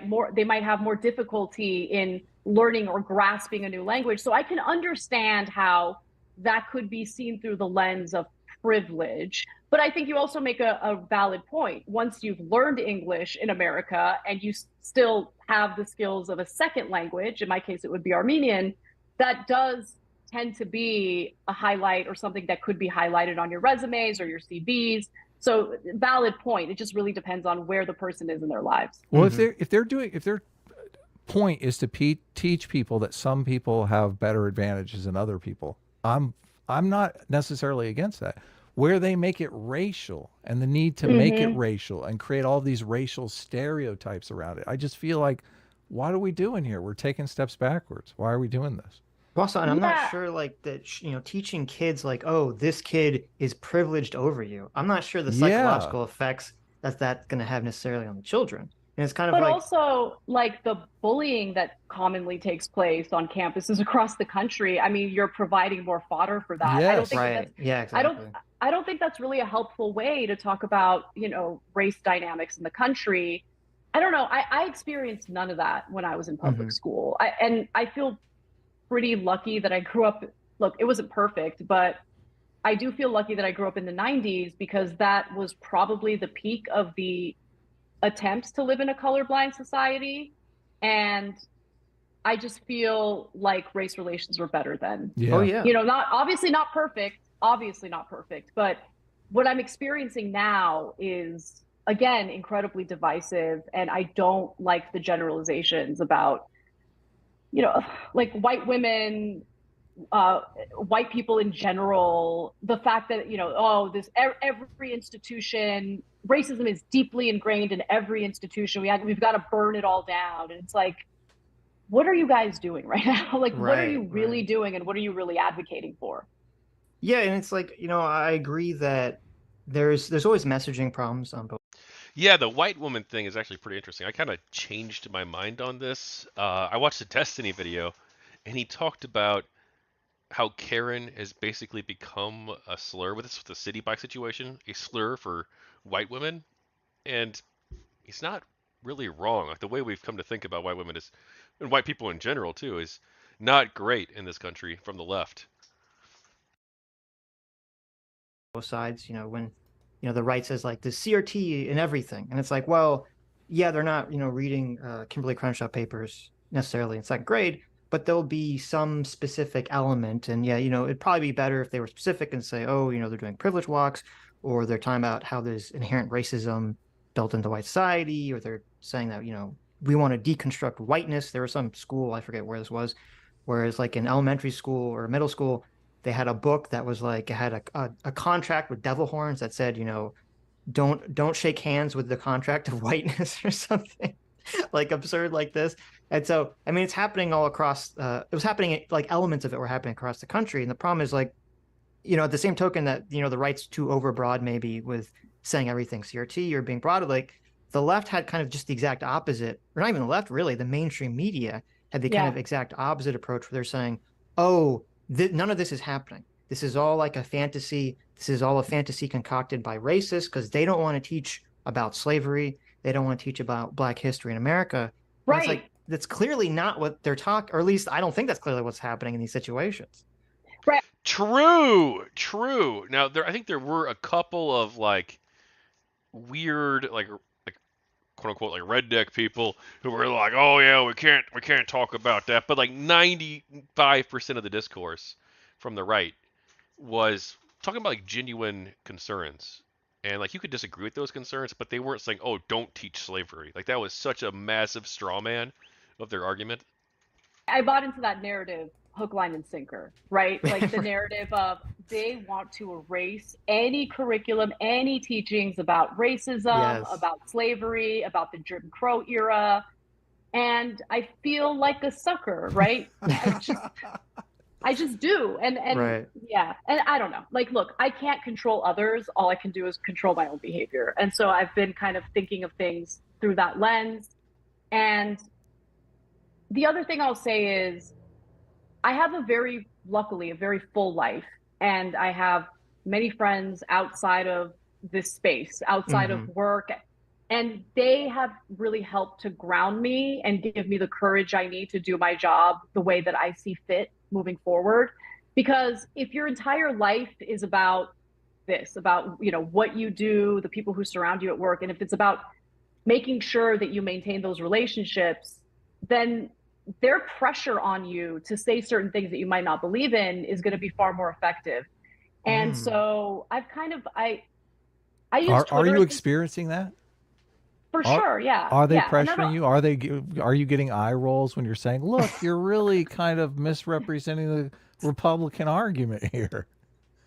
Well, look, they do this really great thing where they don't actually approach me privately to have these conversations. They do me the favor of putting out monetized videos condemning me for being a very naughty girl. And so wait, that situation though is like detractors. I'm talking about like in a work environment, like which would be much worse, obviously. Right. Well, so far, that's Go ahead. So far, no one's approached me. No one's approached me to tell me like, I can't believe you're saying this, or I can't, I'm very angry at you. No one's done that. Okay. However, 2 people have reported me to HR. So what? Yeah. What? You're already getting reports. Something specific HR? or just a general? My tweet saying that I'd like to be referred to, that I personally would like to be referred to as a woman and not a birthing person. Wow. That upset some people, and they reported me to HR. I'm happy to report that HR's response was, she didn't do anything wrong. So, she can't get in trouble for sharing her opinion on this. And the other thing is like, I would never do that, man. I mean, there are so many different voices at TYT.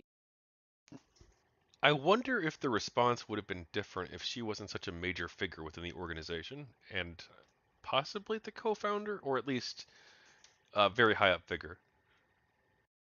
Now, maybe because they are a political platform, they expect the people work for them to have political views. But like, if you worked at like a normal workplace and one of your coworkers was like a crazy person who didn't like your tweets,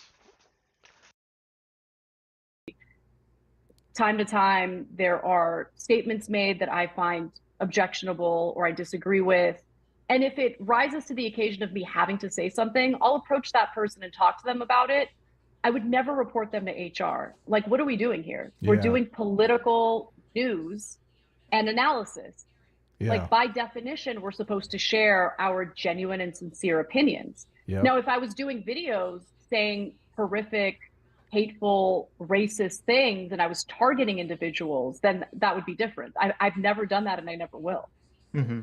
You brought up a really interesting point I never really thought of in terms of the polarization that's happening right now, where, you know, for you, you're saying how you have friends outside of the internet, outside of, you know, politics, that you can, you know, kind of rely on emotionally for support, where kind of in our modern era, a lot of people, their primary relationships come, I think, entirely from friends they make on the internet and from Discord and spaces like this.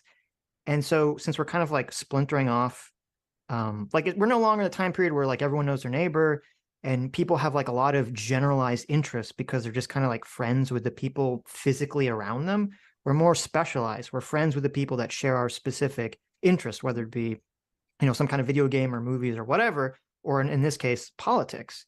And so since so many people have these only specialized friendships around politics on people they meet online, that's going to make it like almost impossible for people to change their mind or to buck some kind of narrative, because everyone that they know, their entire social structure, their entire support group is based around a political narrative, around a political ideology. 100%. huh? Yeah, that's an interesting way of thinking about things. I don't know if what the stats show about how many people have real life friends, but that's interesting.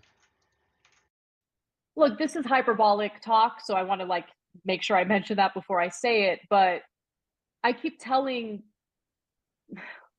I've told Jank on multiple occasions, I'm like, I feel like I just woke up and got out of a cult, right? Because it is a little bit cultish, and I don't think it's literally a cult, but I think what happens is like the dynamics that you just described is right. Exactly right. And you know, people are scared. Like, we as humans, we thrive in our social groups, and we need to have that social group in order. Like, it's just how we evolved. And so I get it. I understand the mentality behind it. But there were certain things going on in my personal life that I'm very grateful for, because it didn't keep me grounded enough, but at least kept me grounded to the point where I had a way of seeing the other side to some extent. So I'll tell you a few examples. Like my husband's Cuban. He is not like a, you know, conservative Cuban guy. In fact, he was pretty apolitical when we met. He's become more politicized as we've been together, but nonetheless, his family, hardcore Republicans. Like, they just are, you know? And at first, like in 2016, when we got married, I remember I would get into like these super uncomfortable fights and debates with them. And I was just like, I had in my mind, like, all of these made up ideas of what they believed. And finally, I just decided, look, I love my husband. I don't want to like put him in an awkward position of like having his wife constantly in conflicts with his family. So let me just calm down and just try to understand where they're coming from.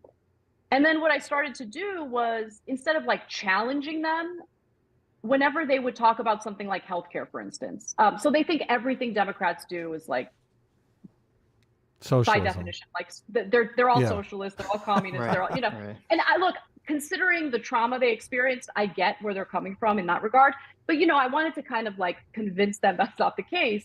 So instead of being combative, when we were talking about healthcare, for instance, it was hilarious because one of his family members accidentally admitted that when she was pregnant and she had to go on Medicaid, that it was the best healthcare she's ever had, right? Oh no. And like, look, instead of going like, aha, I gotcha, right? Like, you know, antagonizing her for it, Right. I was like, you know what, you make a really good point. Like, you know, free at the point of service, you know, and I'm just trying to get her to absorb and really fully understand what she just said, right? And so I think there's a way to talk to people. I think there's a way to find common ground. There was this actress, I always forget her name, but she's beautiful. She's in that show, that HBO show about rich people vacationing. White Lotus, the first season of White Lotus. There's this one actress who had posted photos of her mother's birthday on Instagram. Mm-hmm. And in that photo, or in the series of photos she posted, you could see family members in the back wearing like MAGA hats. And the amount of backlash this actress received was intense. Wow. And they were mad at her for refusing to condemn and cut off her family members. Ridiculous. And I was like, if that's true, then fuck those people. no, you don't do that. Like, how do you think you're gonna win politically by doing that? Right. By like segregating people based on their political ideology. To be clear, I mean fuck the people who are like attacking someone for not condemning their family. Yeah. The way that we come to conclusions or agreements or policies that could actually work to improve people's lives is by engaging in these conversations in good faith. And yes, obviously, considering the fact that not everyone agrees, you do have to compromise on certain things. But improving things, you know, maybe it's not going to be exactly what you want, but improving things is still improving things. And the idea that you should just cut anyone off if they don't agree with you 100% runs counter to building the broad coalitions necessary to accomplish some of these policies. Yeah. And so I just see all of that I just see it clearly now. And again, once you see it, you can't unsee it. So like my whole theory of change is so different today versus what it was in like. See, this is the true waking up, right? It's not it's not wokeness, it's not the red pill. Those aren't the real waking up. The real waking up is when you become an independent thinker. And you don't let labels define you, and you don't immediately dismiss everyone who disagrees with you. And you're able to consider ideas from a wide range of perspectives. What's that? There's a quote. Socrates or somebody. Might have been Socrates, who said that the mark of an intelligent mind is the ability to consider an idea without embracing it wholeheartedly. Or, hang on, let's pull up the exact quote. Quote, brilliant mind. It is the mark of an educated mind to be able to entertain a thought without accepting it. Even 2016. This is Have all you- great. Totally Yeah. great. Yeah. Have you read any of Jonathan Haidt's work? That's He's why Yes. I was going to our- bring that up. Okay, really? You've Oh, read yeah. The Oh, Righteous yeah. Mind? Yeah. So you know the I term just morality started- binds and blinds? Okay, so I just finished Coddling of the American Mind. Okay. Okay. Nice. Yeah. Yeah, Great book. So is, oh no, I lost my spot.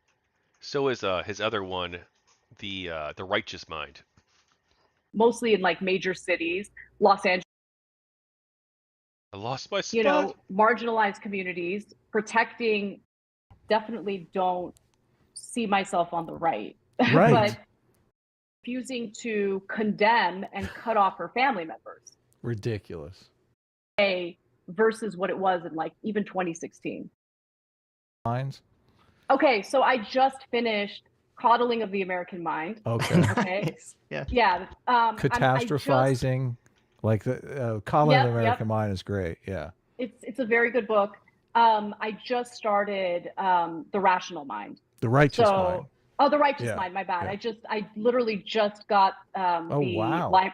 library audiobook of it, so I'm going to start it after this Mhm. podcast. Actually. So Wow. Nice.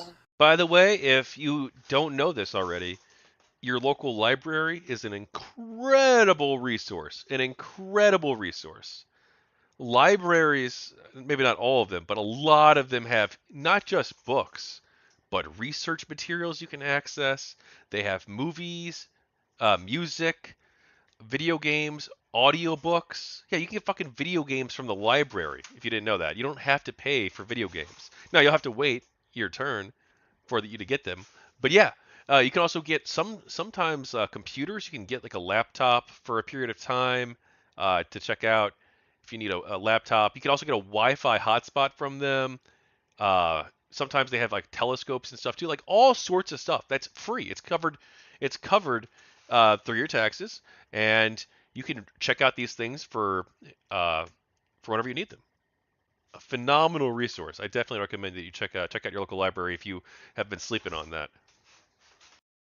Yeah, because I mean, we're huge Height fans. Like, we kind of look at the Righteous Mind as like the cheat code almost to understanding like people's political opinions. So that's great. Yes, I don't think I would understand conservatives at all if it wasn't for that book, The Righteous Mind. Oh, and the library, it's all free. So there you go. Height kind of, I hate using the term red pill because it's like so bastardized these days. Yeah, actually, in the book, he uses the red pill metaphor. But he says, we're all kind of living in these moral matrices where we're not interacting with other people in other matrices. But when people talk about being red pilled, a lot of people just talk about, well, I got out of the progressive matrix and I moved into the conservative matrix now. And I think true. That's what red pill and woke basically are. I moved out of one matrix and into another. Well, like in the movie, they left the Matrix. Remember? Right. So that's the thing. I that's funny because that really resonates with me. I definitely don't see myself on the right. Right. But I don't know. I just really want to reiterate, I don't fit in anywhere at this point. Like, I don't think there's really a label that perfectly describes me. And to be quite honest, I think attaching myself to a label limits me. It limits my ability to like really think about each individual issue critically and carefully. And that's I think that's. By the way, I did not pre-watch this part. I pre-watched up until wherever Destiny's video went to. It's like maybe like right here, the 40-minute mark. So I did not know she was going to say this. It's really important to have a more accurate perspective of the world around you. Listen, we got a label for you. Okay? No, don't take the centrist label. Enlightened centrist. It's That's trash. Oh my gosh. It's totally trash. Centrist. What does that mean? What do you mean? That means it means exactly what you're describing. Enlightened centrist is kind of tongue in cheek, but centrists are just completely. I mean, everybody hates a centrist because people. It's fun for them to engage in this political debate. It's fun for people to use hyperbole and straw man the other side. And they're literally LARPing it. We've had this discussion on the show many times. Like, is this how honest to goodness coups and revolutions in various South American nations happen? Like, the young people are just LARPing and LARPing and LARPing, and then oops, we elected an authoritarian regime.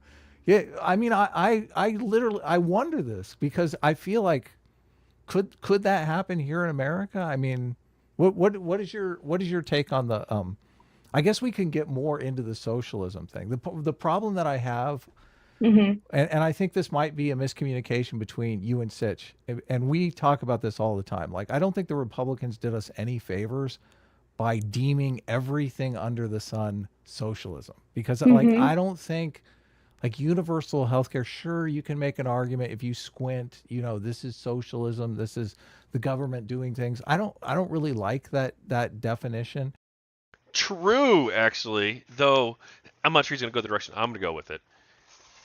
By calling everything socialist and basically lying, the Republicans and conservatives have made it impossible for us to enact actual reforms that make capitalism better, like universal healthcare. Right? If they just said, "Hey, look, sometimes the government should do things," then like they would be like on a way better footing. But instead they're like, "Oh, socialism. Anytime the government does something, it's socialist." It's like that meme. Anytime the government does something, it's socialist. The more things it does, the more socialist it is. And when it does a lot of things, it's communist. It's like the meme. But seriously, people on the right, by calling everything socialist and lying and saying, "Oh, this is socialist, that's socialist. You're a socialist for wanting the government to have do this. You're a socialist for wanting the government to do healthcare. You're a socialist for X, Y, Z," and they don't actually understand what socialism is. They've made it impossible for us to reform capitalism, and that's disastrous. It makes people turn into actual socialists. Especially when all the things that you call socialism, a lot of it sounds pretty good. Like, people should have health care. That's an extremely popular position. And I mean, I think of socialism more as like fundamentally dealing with property rights and the abolition of property rights and forcing people into worker co-ops and all this kind of stuff. Do you have an opinion on that, or how do you separate those? Well, okay, so I think that, look, in terms of like what I see as the ideal economic situation in America, I really love the Nordic model, right? And those are mixed economies. I do see a place for private businesses. I don't think it makes sense to do away with private industry or private business. There are sectors of the economy, though, where I think that introducing or having a profit motive causes more harm than good. So for-profit prisons have been pretty disastrous. I don't think that it makes sense to have a profit motive in keeping people locked up. I don't think that there should be a profit motive in regard to healthcare, because when there is, then you're literally playing with people's lives. And look, if you get sick and you can't afford the treatment, of course you're going to be willing to go bankrupt in order to afford that treatment. And I just think that a lot of people have been preyed upon. A lot of Americans who help fund the research and development of pharmaceutical drugs have been price gouged by these pharmaceutical companies. Like, those are issues that I want to find solutions to.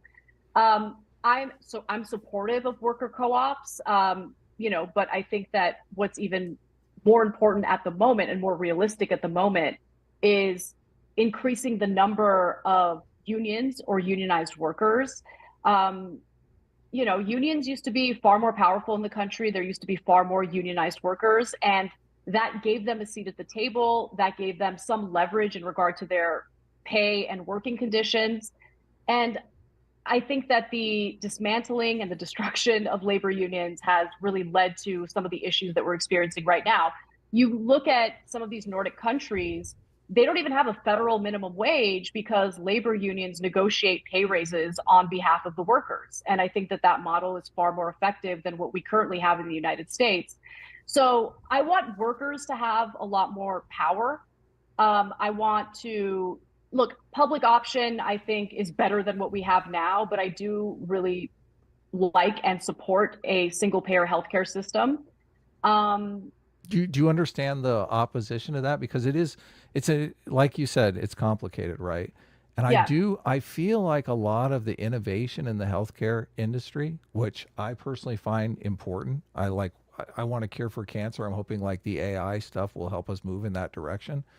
But I do think the profit motive does foster massive amounts of innovation. And these other nations that have like some sort of universal healthcare system, I don't know that a lot of innovation is coming out of those systems.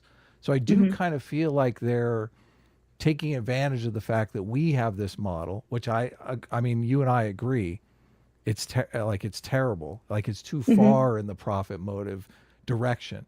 But I worry about the single payer thing because I think it might be too far in the no profit motive. The difference between single payer and a public option is literally like the government is basically going. Well, hang on.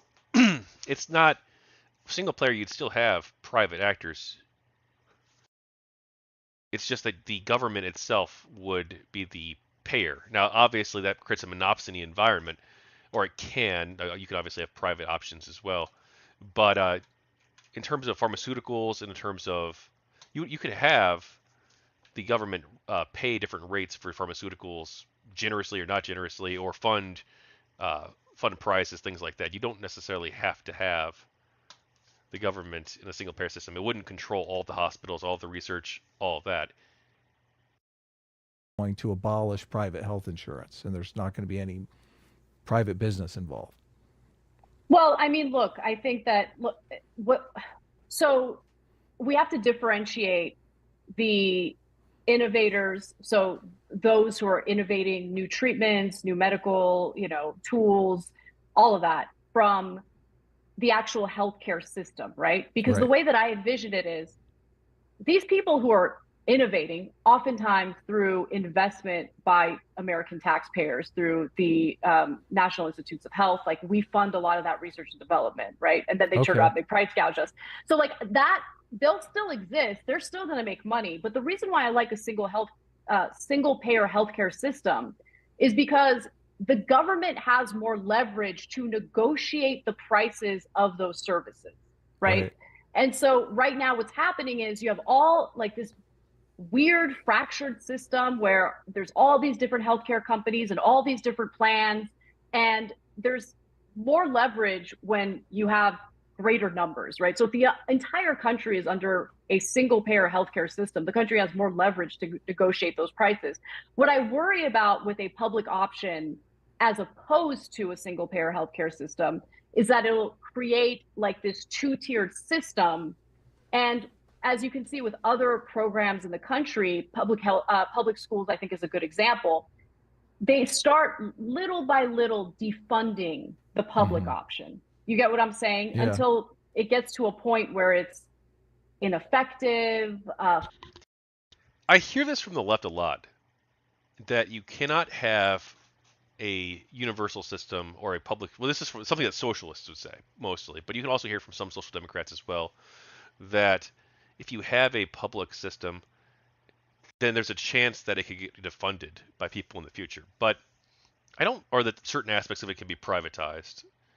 But I don't think that's like that great of an argument, actually, because fundamentally, if you're living in a democracy, and probably if you're living in a society that should be more democratic than ours, so get rid of first past the post, get rid of money in politics, get rid of gerrymandering, or at least severely curtail money in politics to the extent that you can, then fundamentally that's just the people's democratic choices, right? If they think that, okay, maybe this specific aspect of healthcare, we're okay with privatizing that, maybe we went a little bit too far and we're a little bit too generous in this one area. Like, okay, like people can have that conversation. I don't think that's an unreasonable conversation to have. Like, let's say it were the case that we had taxpayer funded abortions, let's say, and let's say hypothetically, purely hypothetically, that you had like tons and tons and tons of money going into this because people did treat it like birth control. And I don't think that would really happen that much, but let's say that it did. And people were like, okay, maybe we need to have some like privatization of this or some sort of cost sharing involved. I don't think that's an unreasonable conversation for people in society to have.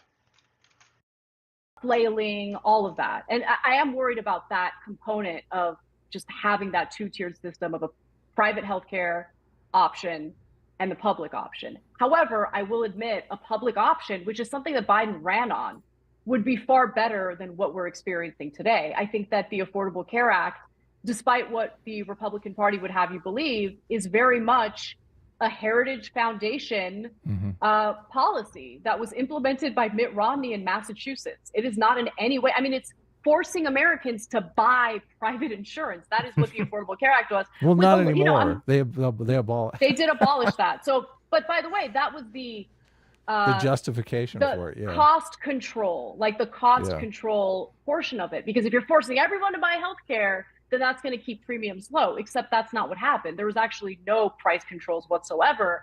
And these private insurers are like, well, you got to buy from us, so we can charge you whatever we want, and that's ended up being. I don't think that's true, actually. Reduction subsidies. Yeah, I'm pretty sure. Yeah, they did have cost sharing reduction subsidies. Now, they weren't that generous, actually. And the idea was that Medicaid expansion would fill in some of the gaps, but a lot of Republican states didn't expand Medicaid. So. A little bit of a disaster. Mm-hmm.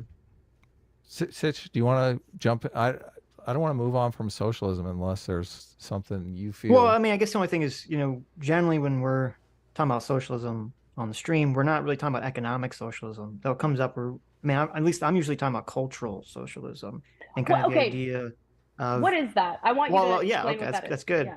Like, so under like the principles of liberalism, like that our country was basically founded under, is this idea that we should conceptualize people as individuals and individuals interacting with each other. And yeah, of course, individuals will, get into groups of people and form political coalitions and blah, blah, blah, blah, blah. But at the end of the day, people should be viewed as individuals and be judged as individuals. And there should be some quality of like the laws apply to everyone on a universal standard, essentially, where the more sort of like socialistic cultural idea is don't view people as individuals. The individual identity is not really important or even desirable. You should be viewing as some part of a collective, a group. And often, when we're talking about it nowadays, it's along racial lines.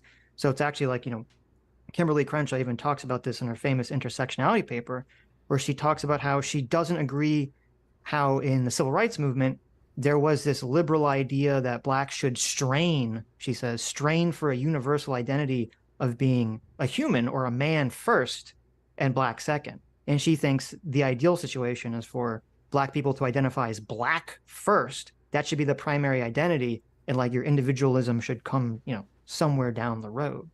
And so I think, you have that combined with the idea of like race conflict theory, which is the view that all of society and all of the world is essentially a series of conflicts between people based on their racial identity.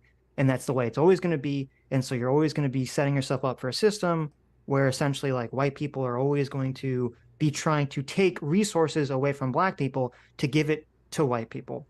And the thing is, obviously there was a time period in our history where that was going on, but I don't think today, the average American's walking around like, I want to take resources from black people to give to my fellow white person. Like, I think people generally want, they want resources for themselves as individuals. And I don't think, number one, I don't think people think in these kind of like group racialistic terms to the extent that a lot of people on the far left seem to think. Some and number do, two, definitely. Yeah, some do, but I don't think it's anywhere Racist. like, I don't think it's the average thing. And then the second element is that I think teaching people that idea that this is the world you live in, I think all it does is it breeds negative stereotypes for white people, for black people. I think all it does is make people more racist, not less racist. And I think it's inherently dangerous to kind of promote this idea that just because our system was a system created by white people, in the 1700s, that means that there's some like secret racism built within the fabric of the system that even if you can't point to specifically and say this is where the racism is, it still exists just because white people basically create the system, and therefore we must dismantle and deconstruct everything. Yeah, it goes back to what I was saying earlier. I do think that people should be judged individually. And, it's really interesting because there are all sorts of like contradictory statements and ideas coming from the far left. Because, right.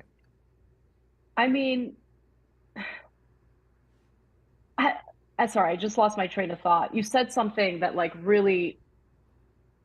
It's okay. Take your time. Contradictory ideas. About... Contradictory ideas. Oh, here's what I was going to say. So, on one hand, and I agree to this, race is a social construct, right?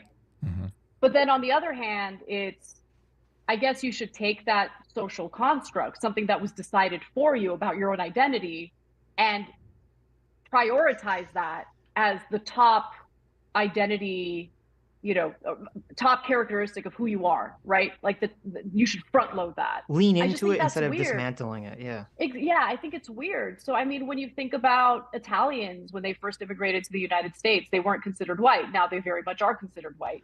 Right. I'm Armenian.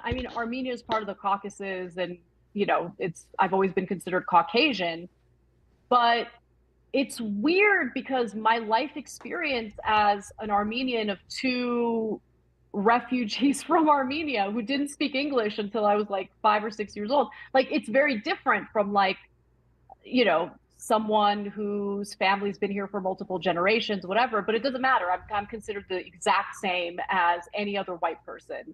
My experiences are the same. My thoughts are the same. My behavior is the same. I find all of it super reprehensible and divisive, and I don't agree with it. Have your folks? Go ahead. It leads to like, so I remember we were having some debate with someone a few years ago, and I was like literally reading from like a CRT textbook, and they were kind of going through, they kind of gave this hypothetical of like, you have two black people, like one person who's black who gets a job. You know, they go to law school, they get a job at a law firm, and they just kind of go down a path of being a lawyer. And then the other person, and they're not really like leaning into necessarily like a racial identity one way or the other. And then the other person who's black is like making sure that they're specifically, you know, producing music for black artists specifically, and they're kind of dressing in a more like, you know, African garb. This is what they said, not me, you know, African garb and things of that nature. And they kind of posit like, oh, the black guy who's just a lawyer is wrong for doing that. Like he's giving up some key aspect of his identity that's important by just kind of becoming an average American. And to me, just having like front loading your racial identity is like saying like, oh, there's some core part of your identity that's embedded in your race specifically that should dictate your behavior. I mean, to me, this is just like, that's just asking to make everyone racist. Yeah, I don't agree with that at all. And like, I get those pressures, you know, I mean, I felt those pressures as an Armenian, right? From the Armenian community. And I'm my own person, you know, I love my culture. I love everything about it, you know, but at the same time, I was born in the United States and I identify as an American, like first and foremost. And it's because I was born and raised here. And while I appreciate and I love the culture that, you know, my family has taught me, I just think it would be weird for me to see everything in America through the lens of an Armenian. Like it's just a weird way of seeing things.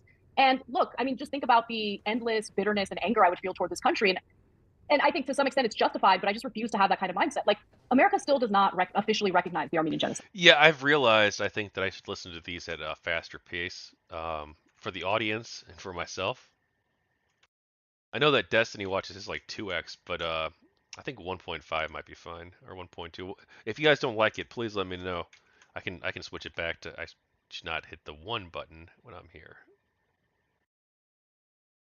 Ghost replayed. Was this like the spicy bit right here? Generally, when we're talking about socialism on the stream, nationality paper, where she talks about how she doesn't agree how in the civil rights movement, there was this liberal idea that blacks should. But I also understand the geopolitical pressures that inform the decisions that our federal government make, right? We are close allies to Turkey, a NATO ally. Just think about the endless bitterness and anger I would feel toward this country. And I think to some extent it's justified, but I just refuse to have that kind of mindset. Like America still does not officially recognize the Armenian genocide, right? So if I would never take that and make myself some sort of victim in America because of what the government refuses to acknowledge. I think it's gross that they refuse to acknowledge it, but I also understand the geopolitical pressures that inform the decisions that our federal government make, right? We are close allies to Turkey, a NATO ally, even though currently, from what I've read, Turkey is kind of playing both sides of this Russian invasion of Ukraine, supplying some weapons to Russia, which I think is a bit of a problem. But anyway, that's beside the point.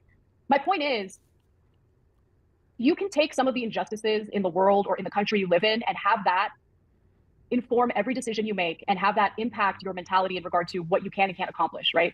And I think to some extent, and I haven't fully formed an opinion on this, right? It's just something that I'm leaning toward and I want to explore it more. I'm a little bit concerned that the left, and at this point I'm talking about the left broadly, I'm a little concerned that the messaging that they've engaged in for quite some time now toward the Black community is to some extent insulting toward them and infantilizing toward them and stereotypical. So like it was kind of jarring to me in the whole affirmative action debate. And there seems to be this like weird agreement that I don't agree to, that like, oh my God, if we don't have affirmative action, you know, Black people could never get into colleges or universities. Yeah, that's so bad. And I just don't like, I don't know, that rubs me the wrong way. Sometimes I'm worried that the messaging, the hyperbolic messaging, because think about it, if you're told over and over again, this country's unfair, you're never going to make it, you're never going to make, why even try? Why even try? Like, and I'm worried that that disempowers people. So I don't know. It's something that I want to explore more. I want to understand more. Maybe there are some sociologists that have like studied this and researched this. And if you guys have any recommendations, I'd love to read it. But you're actually on solid ground in this one, because I saw Cenk's opinion on this, on the overturning of affirmative action. And he was in favor of it for the same reason I'm in favor of it, because it creates all these negative stereotypes. And a huge contradiction I saw on the left. And I'm like, I don't necessarily know how to process this, but they're saying Clarence Thomas, they're using affirmative action to call him stupid. And I'm like, wait, what? Well, yeah, I mean, you're playing into Cenk's argument. Yeah, right? totally. They're saying, look, he benefited from affirmative action, and that's why obviously he's wrong about this. Okay, this part I think I did pre-watch briefly because I actually jumped in when I saw they were live, maybe. So I heard like the next like 5 minutes, I think, but then I jumped back out. Stupid. I'm going. Wait, 6 days ago, I wasn't even a streamer back then or YouTuber. Wow. Okay. This is the problem. This is totally the problem. So it seems like on the affirmative action one, you're definitely on firmer ground because you got Cenk on your side. So it's the other places where you have to beat Cenk up, and that's like the Democrats are secret Republicans. I noticed you launched an attack on him last week about that one. What's your take on this theory? We've debated this theory on the show as well, and Sitch is always fighting against this. Democrats and Republicans are exactly the same. Well, okay, so it's complicated. Like it's a nuanced thing to talk about because I do think that the Democratic Party has come a lot closer to the Republican Party on some economic issues, right? So it's no surprise to me that at this point there's always like a handful of Democratic senators when Democrats have the majority in Congress to like basically raise their hands and say like, no, we're against these, economic liberal policies. Kirsten Sinema and Joe Manchin were the two that were willing to raise their hands in regard to the Build Back Better plan. But they're not the only two. They were just the first two who were willing to publicly speak out against it. But there are Chris Coons, another senator, like there's a bunch of, I think, economically conservative Democrats who would definitely serve as obstacles to some of the more progressive economic policies. And I think the reason why is because over the years, and certainly after, Citizens United, you have this increase of incredibly wealthy donors, not just donating to the Republican Party, they're donating to both parties. Look at that. Okay. Now the AI is so bad though. The AI is pretty bad. Like once you figure out how they operate, you just steamroll them, it seems.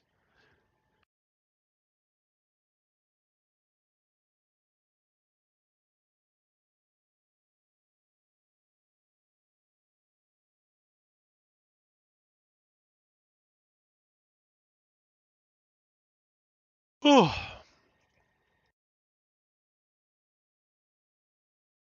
All right, I think I'm going to take a break for a couple minutes here. So be right back. I'll have my phone on me so I can pay attention to the chat.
All right, all right. Thank you for your patience.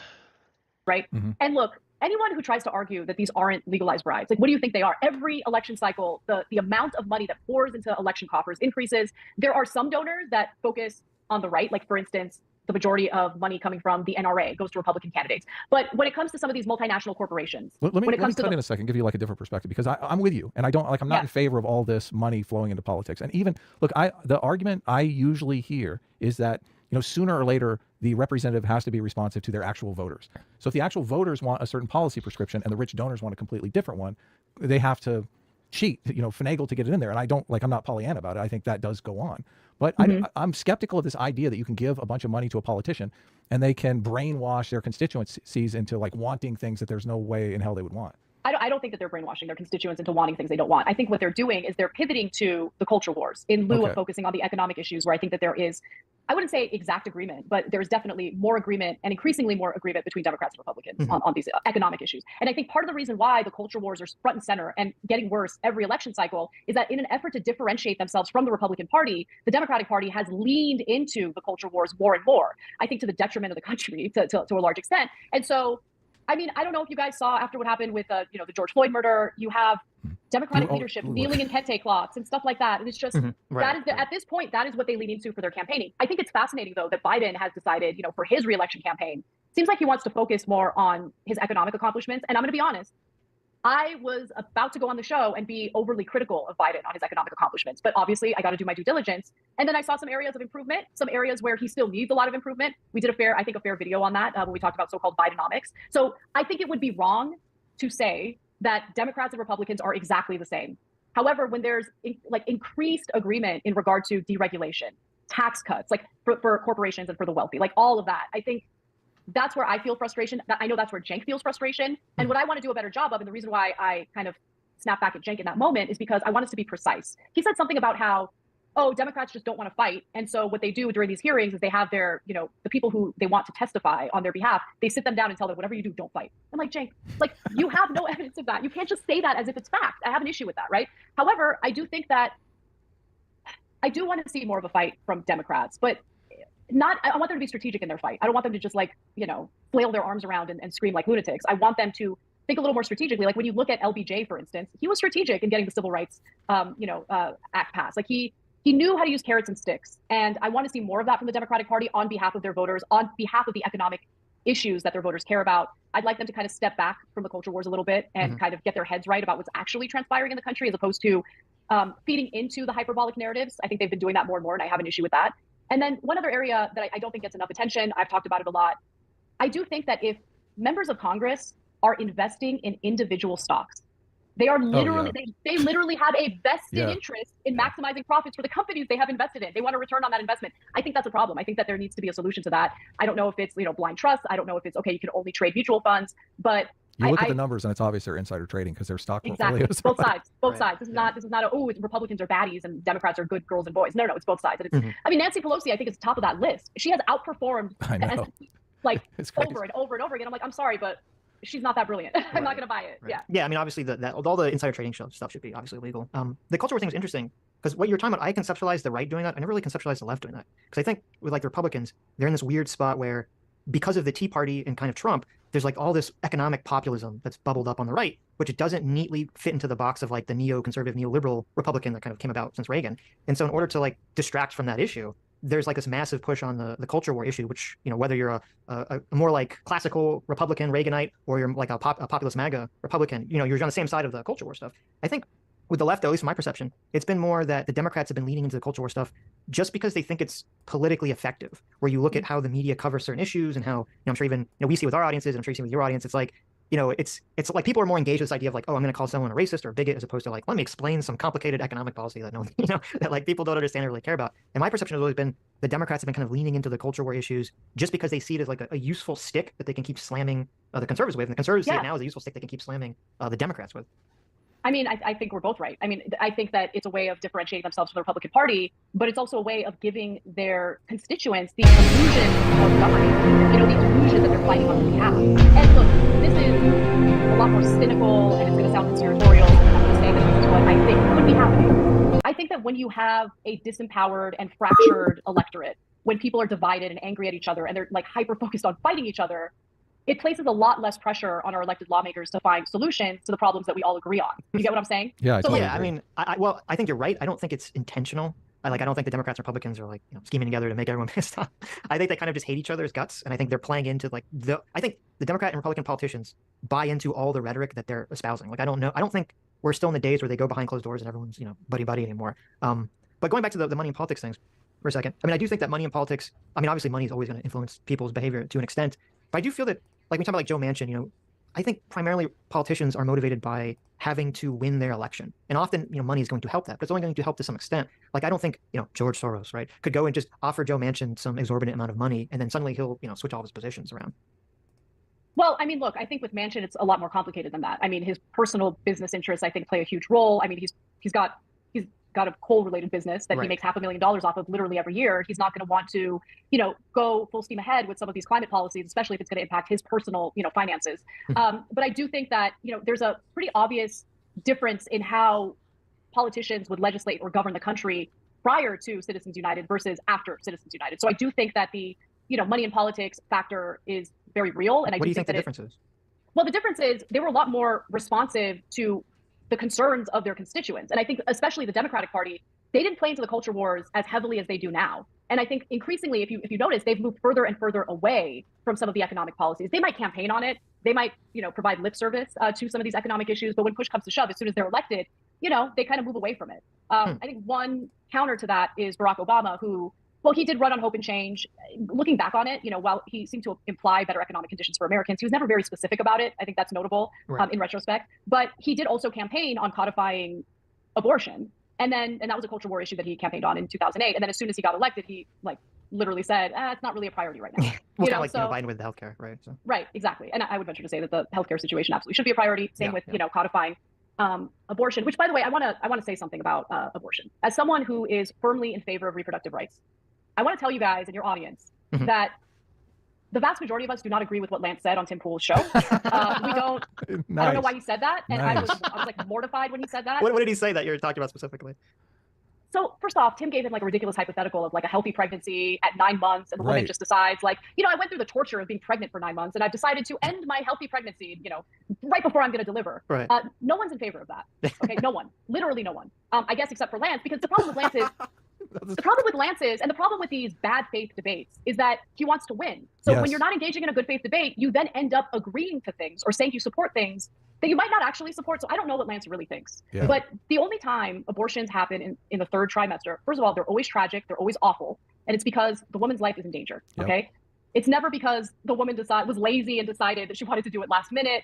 No one is supportive of that. In fact, most people who are supportive of abortion want it to happen, up to the point of viability. Right. So, and that was what the Supreme Court ruling was about. It was about legalizing abortion up to the point of viability, and that each individual state can determine, what their restrictions are, after that, or where they determine where viability stands. Well, here's a strategy question for you, because I've been thinking about this. Like, the Republicans have spent so much time energizing their base with the abortion question, and they definitely have probably 20% of their electorate that are like, life begins at conception. Like, how do the and I've read that like 80% of people are in the position that you just laid out, abortion up until viability, some, 10, 20 weeks, whatever we're talking about. How do Republicans court that 80% of the electorate and stop just, Democrats catering to them? I don't know. So you should ask Republicans because look, at the end of the day, people want to be able to make decisions about their own bodies, about their own lives. Another area where, I think that there was a lot of misinformation was about what it would mean if someone refuses to get vaccinated with the coronavirus vaccine. I mean, look, at first it was like, oh, you got to get vaccinated because it's going to stop the spread. But then they admitted it's not going to stop the spread. And so, look, people should be able to make decisions about their own lives and their own bodies unless there is a very real and proven public safety or public health concern, right? And the way they sold it was you must get vaccinated because if you don't, you're going to harm other people. I think to some extent the jury's out on that. And I got to a point where I was like, listen, as long as me and my family are vaccinated, we're going to be all right. I'm done with this debate. Yeah. It's stupid. Yeah. And so that's just to give you another example of the majority of Americans actually do love freedom. They do love to make decisions about their own bodies. They want to make intimate decisions about their own families and family structure. I don't think it's helpful that there's like an increasing number of school districts in blue states that are trying to cut parents out of the conversation if their children identify as transgender. I think it's really important for the parents to be part of that conversation. And so, there's just, I think the Republican Party has a steep hill to climb on that. And in order to really understand why, I think you have to take a step back and see how the abortion debate became a culture war issue to begin with. Like at the center of that was an evangelical figure named Paul Weyrich. And Paul Weyrich actually wasn't like passionate about abortion or outlawing abortion. In fact, the right-wing religious leaders didn't say anything against Roe v. Wade until about 5 years later. And the reason why they did is because they realized it would be a way to galvanize the religious groups, like basically form a broad coalition of religious voters that could apply leverage to the Republican Party and actually have some power. What really fueled Paul Weyrich was after desegregation, some of these schools wanted to, continue engaging in segregation. And if they did, the federal government said that they would pull funding away from them. And so that really upset Paul Weyrich. And he's like, we need to find a way to increase our power. And one of the ways he did that, one of the ways to galvanize religious voters was through abortion. And, he went to some church parking lots and like threw a bunch of pamphlets that had like gory images of like fetuses. It had a lot of, disinformation included as well. And it fired a lot of people up. And so it was a way of using the culture war as a tool to accumulate power. And so when you think about the manipulation that took place at the heart of the anti-abortion movement, you can kind of understand why that didn't really have much lasting power. I think throughout the years after Roe v. Wade, after people were able to actually enjoy the freedom that Roe v. Wade provided for them, it's kind of hard to take that away and then not face the political repercussions that follow. Let me rephrase, because instead of the Republicans, why aren't Democrats just putting out a proposal that's a reasonable abortion cutoff? I mean, I've watched some of these congressional hearings, and you've got various people, various witnesses on the panels, and they won't even, they'll ask them. They're taking the Lance position. Yeah, they're basically taking the Lance position. The Republicans will, obviously it looks great for the Republicans when they ask somebody on some congressional hearing and they can't say, yes, I'm not in favor of abortion in the 9th month. Yeah, I don't know why they do that. I don't know why Lance did that. I think it's so dumb. It's so dumb. And look, I don't think it makes sense to make all abortion illegal in the 3rd trimester. There are some rare instances where if the woman's life is in danger, right? But be clear about that. Just be clear about that. And you don't have to be a maximalist. I think the pressure to have a maximalist approach to all of these contentious policy issues has held the Democratic Party back in actually accomplishing things that protect people's rights. Yeah. And so they need to ignore, I don't know if it's because they're influenced by what they're reading on Twitter, but I can't say this enough. Ignore Twitter. Like, you were elected to represent the best interests of your constituents. So please do that and get off Twitter. Yeah, and I think you're completely correct about like this maximalist approach. But I think what's going on with Lance and with the people at the congressional hearings is that, the left's position on abortion has been, for women, it's my body, my choice. That's been kind of like the slogan. And while obviously bodily autonomy is part of the abortion conversation, I think it's too simplistic to kind of narrowly focus and say that's all the abortion conversation is, because that's obviously not. It's more complicated than that. Because the question is, well, is there a potential life inside of you, or is there a real life inside of you? What point does it become a life? What point does a fetus have rights of protection that a baby or a human would have? And so I think the problem is that because the slogan was my body, my choice, and it kind of got narrowed down so simplistically, essentially that is like, if that's your position, like, and you say my body, my choice, it like has to lead you down the road of you can get an abortion at any point as long as it's inside of you. And I think that simplistic focus, as opposed to having like a nuanced focus, is what led people down having these like insane prescriptions, which allow the other side to basically very easily attack and demonize them. Well, I mean, look, if you are basing your policy prescriptions on slogans and you haven't actually done the work to understand these issues and come up with a nuanced opinion on it, then you're a moron, right? So like, no, but I'm being But serious. they're testifying in Congress. It's like, how are they getting these people? No, but I don't care if they're testifying in Congress. I don't care if they're debating Tim Pool. Yeah. If you're literally leaning on a slogan because you're too lazy to do the work, and that's all that informs what you're saying, we've got a problem. True. And that's the thing. Like, I just feel like we're in a culture right now where everyone is basing their very strong beliefs on whatever headline they read or whatever slogan they believe in. And it's like, okay, yeah, can you just scratch beneath the surface a little bit, explore this topic a little more, and then tell me what you actually think. And if you think that a woman at 9 months should decide to end a healthy pregnancy, and that's totally fine, and that most of the people in this country are with you, I mean, you're sadly mistaken. You're crazy. Yeah. Well, we only have about 5 minutes left. There's one more thing I want to say, because you are constantly talking about regulation. One of the things that bugs me is that I feel like we're in this situation where, like, Democrats are reflexively pro-regulation and Republicans are reflexively anti-regulation. And I always feel like, I mean, what is the regulation? I want to know what the regulation is. So, and you've covered some. Obviously, you're in favor of affordable housing. I'm in favor of affordable housing. We both live in Los Angeles. God, we need affordable housing in LA more than anything. So, you did a story last week, I think it was, about DeSantis adopting some anti-regulation bill or something like that, and you were kind of against it. And I kept thinking, well, is he adopting something from Texas that has really great affordable housing because they don't allow these environmental impact statements to come into play and prevent them from building more housing, which a lot of homeowners, but myself included, like, well, no, I would never do this, but a lot of homeowners want to protect the value of their homes by stifling more housing development by using these environmental impact statements to basically put off housing in their areas indefinitely. But you're mixing up two stories. So I believe in the story about DeSantis. If I'm talking about the same thing you're mentioning. Well, no, first of all, I know it's from two different stories, and I don't necessarily know about the I don't know about the regulation that they were adopting. The regulation it looks like DeSantis was adopting was to prevent people from using regulation. But I didn't necessarily know what the regulation was. And I don't doesn't it not seem that Democrats sometimes are reflexively pro regulation when they should just think about what the regulation is? Well, I mean, look, you have to give me a specific regulation that Democrats are in favor of. But okay, so just backing up to address the housing question. So I think that there are certain areas where there's too much red tape when it comes to building housing. And I think there are areas where there's too little red tape. So I'll be very specific here. Where I would like to see less regulation is the area of what, like, honestly, NIMBYs do. And NIMBYs, in order to protect their neighborhoods from additional housing being built, they started implementing these regulations indicating that developers would have to do environmental impact studies. Right. And look, there is, I think, some justification in trying to see, all right, this housing development, could it have a negative impact on the environment? However, that's not really what the intention is. It's really meant to hinder or completely stop the development of new housing. And that is what California is dealing with right now. It's funny that you bring up, and so I'm against some of those regulations, not because I don't want to see what happens to the environment or how it could negatively impact the environment. I think that you can still do that. You can still do those studies without misusing them as a way of serving as obstacles to the development of new housing, which, as you know, we desperately need. So I'm in agreement with you on that. The area where I'd like to see more regulation is we have a housing shortage. That is what is driving up prices of rents and also homes that someone might be in the market to buy. And what I'm noticing is there's been an ongoing issue of foreign investors, people who live in other countries who have no interest in living here, but they want to find a place to park their money. In some cases, they want to launder their money, and so they buy U.S. real estate. In some cases, it's commercial real estate. In a lot of cases, yeah, I don't think that the foreign investor, I mean, it may play some very small role, but I don't think that that's remotely the main issue here. I think it's mostly that we've have zoning laws and have all these other ancillary things, including like environmental impact reviews, things like that, that make it almost impossible to build housing, especially multifamily homes. Depending on which city you're in, like entire neighborhoods are being bought up by foreign investors, and those homes just sit empty. And I think temporarily, and this is something that Texas did, this is something that Ron DeSantis is either trying to do or already did in Florida, and I think this is what you're referring to. They placed a ban on foreign investing in real estate, in housing specifically. And they got a lot of backlash from Democrats on that because they're like, this is racist. And it's like, no, these are foreign investors who don't live here. And we need housing for people who live here. So I think it's totally fine to, put a pause, much like Vancouver did, on foreign investment until we increase the housing supply, in the very least, until we increase the housing supply. That's my stance on it. No, that's great. And I can't believe the Democrats would use the race card with something like that. It's like so crazy. Yeah.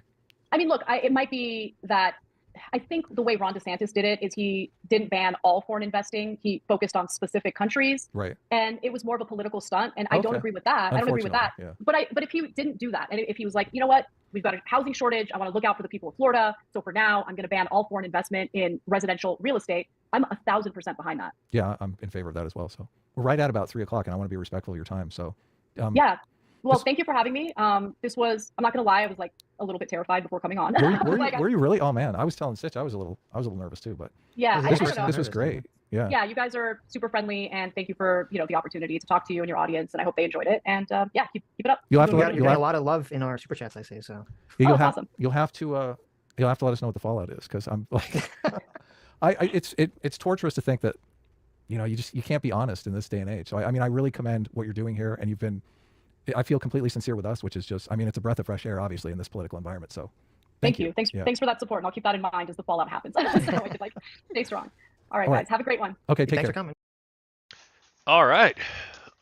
Oh, pretty good interview from Sitch and Adam.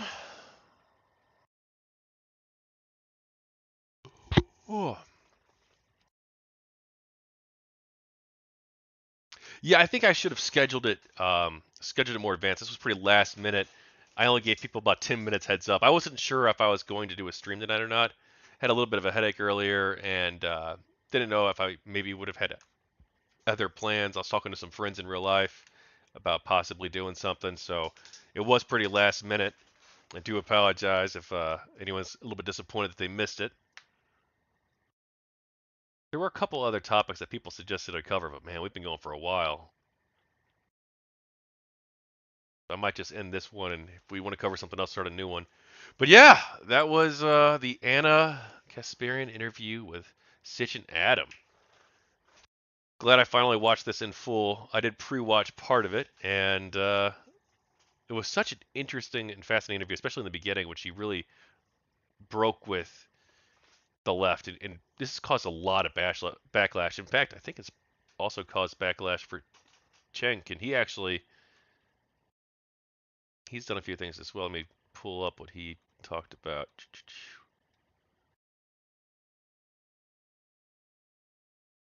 on Twitter. Okay. He's been going wild on Twitter here. If you can't tolerate any dissent from your maximalist position, are you sure you're a progressive? Is it left wing to throw allies under a bus for the slightest disagreement? Probably not. I think some people on here are becoming the caricature the right wing drew of them.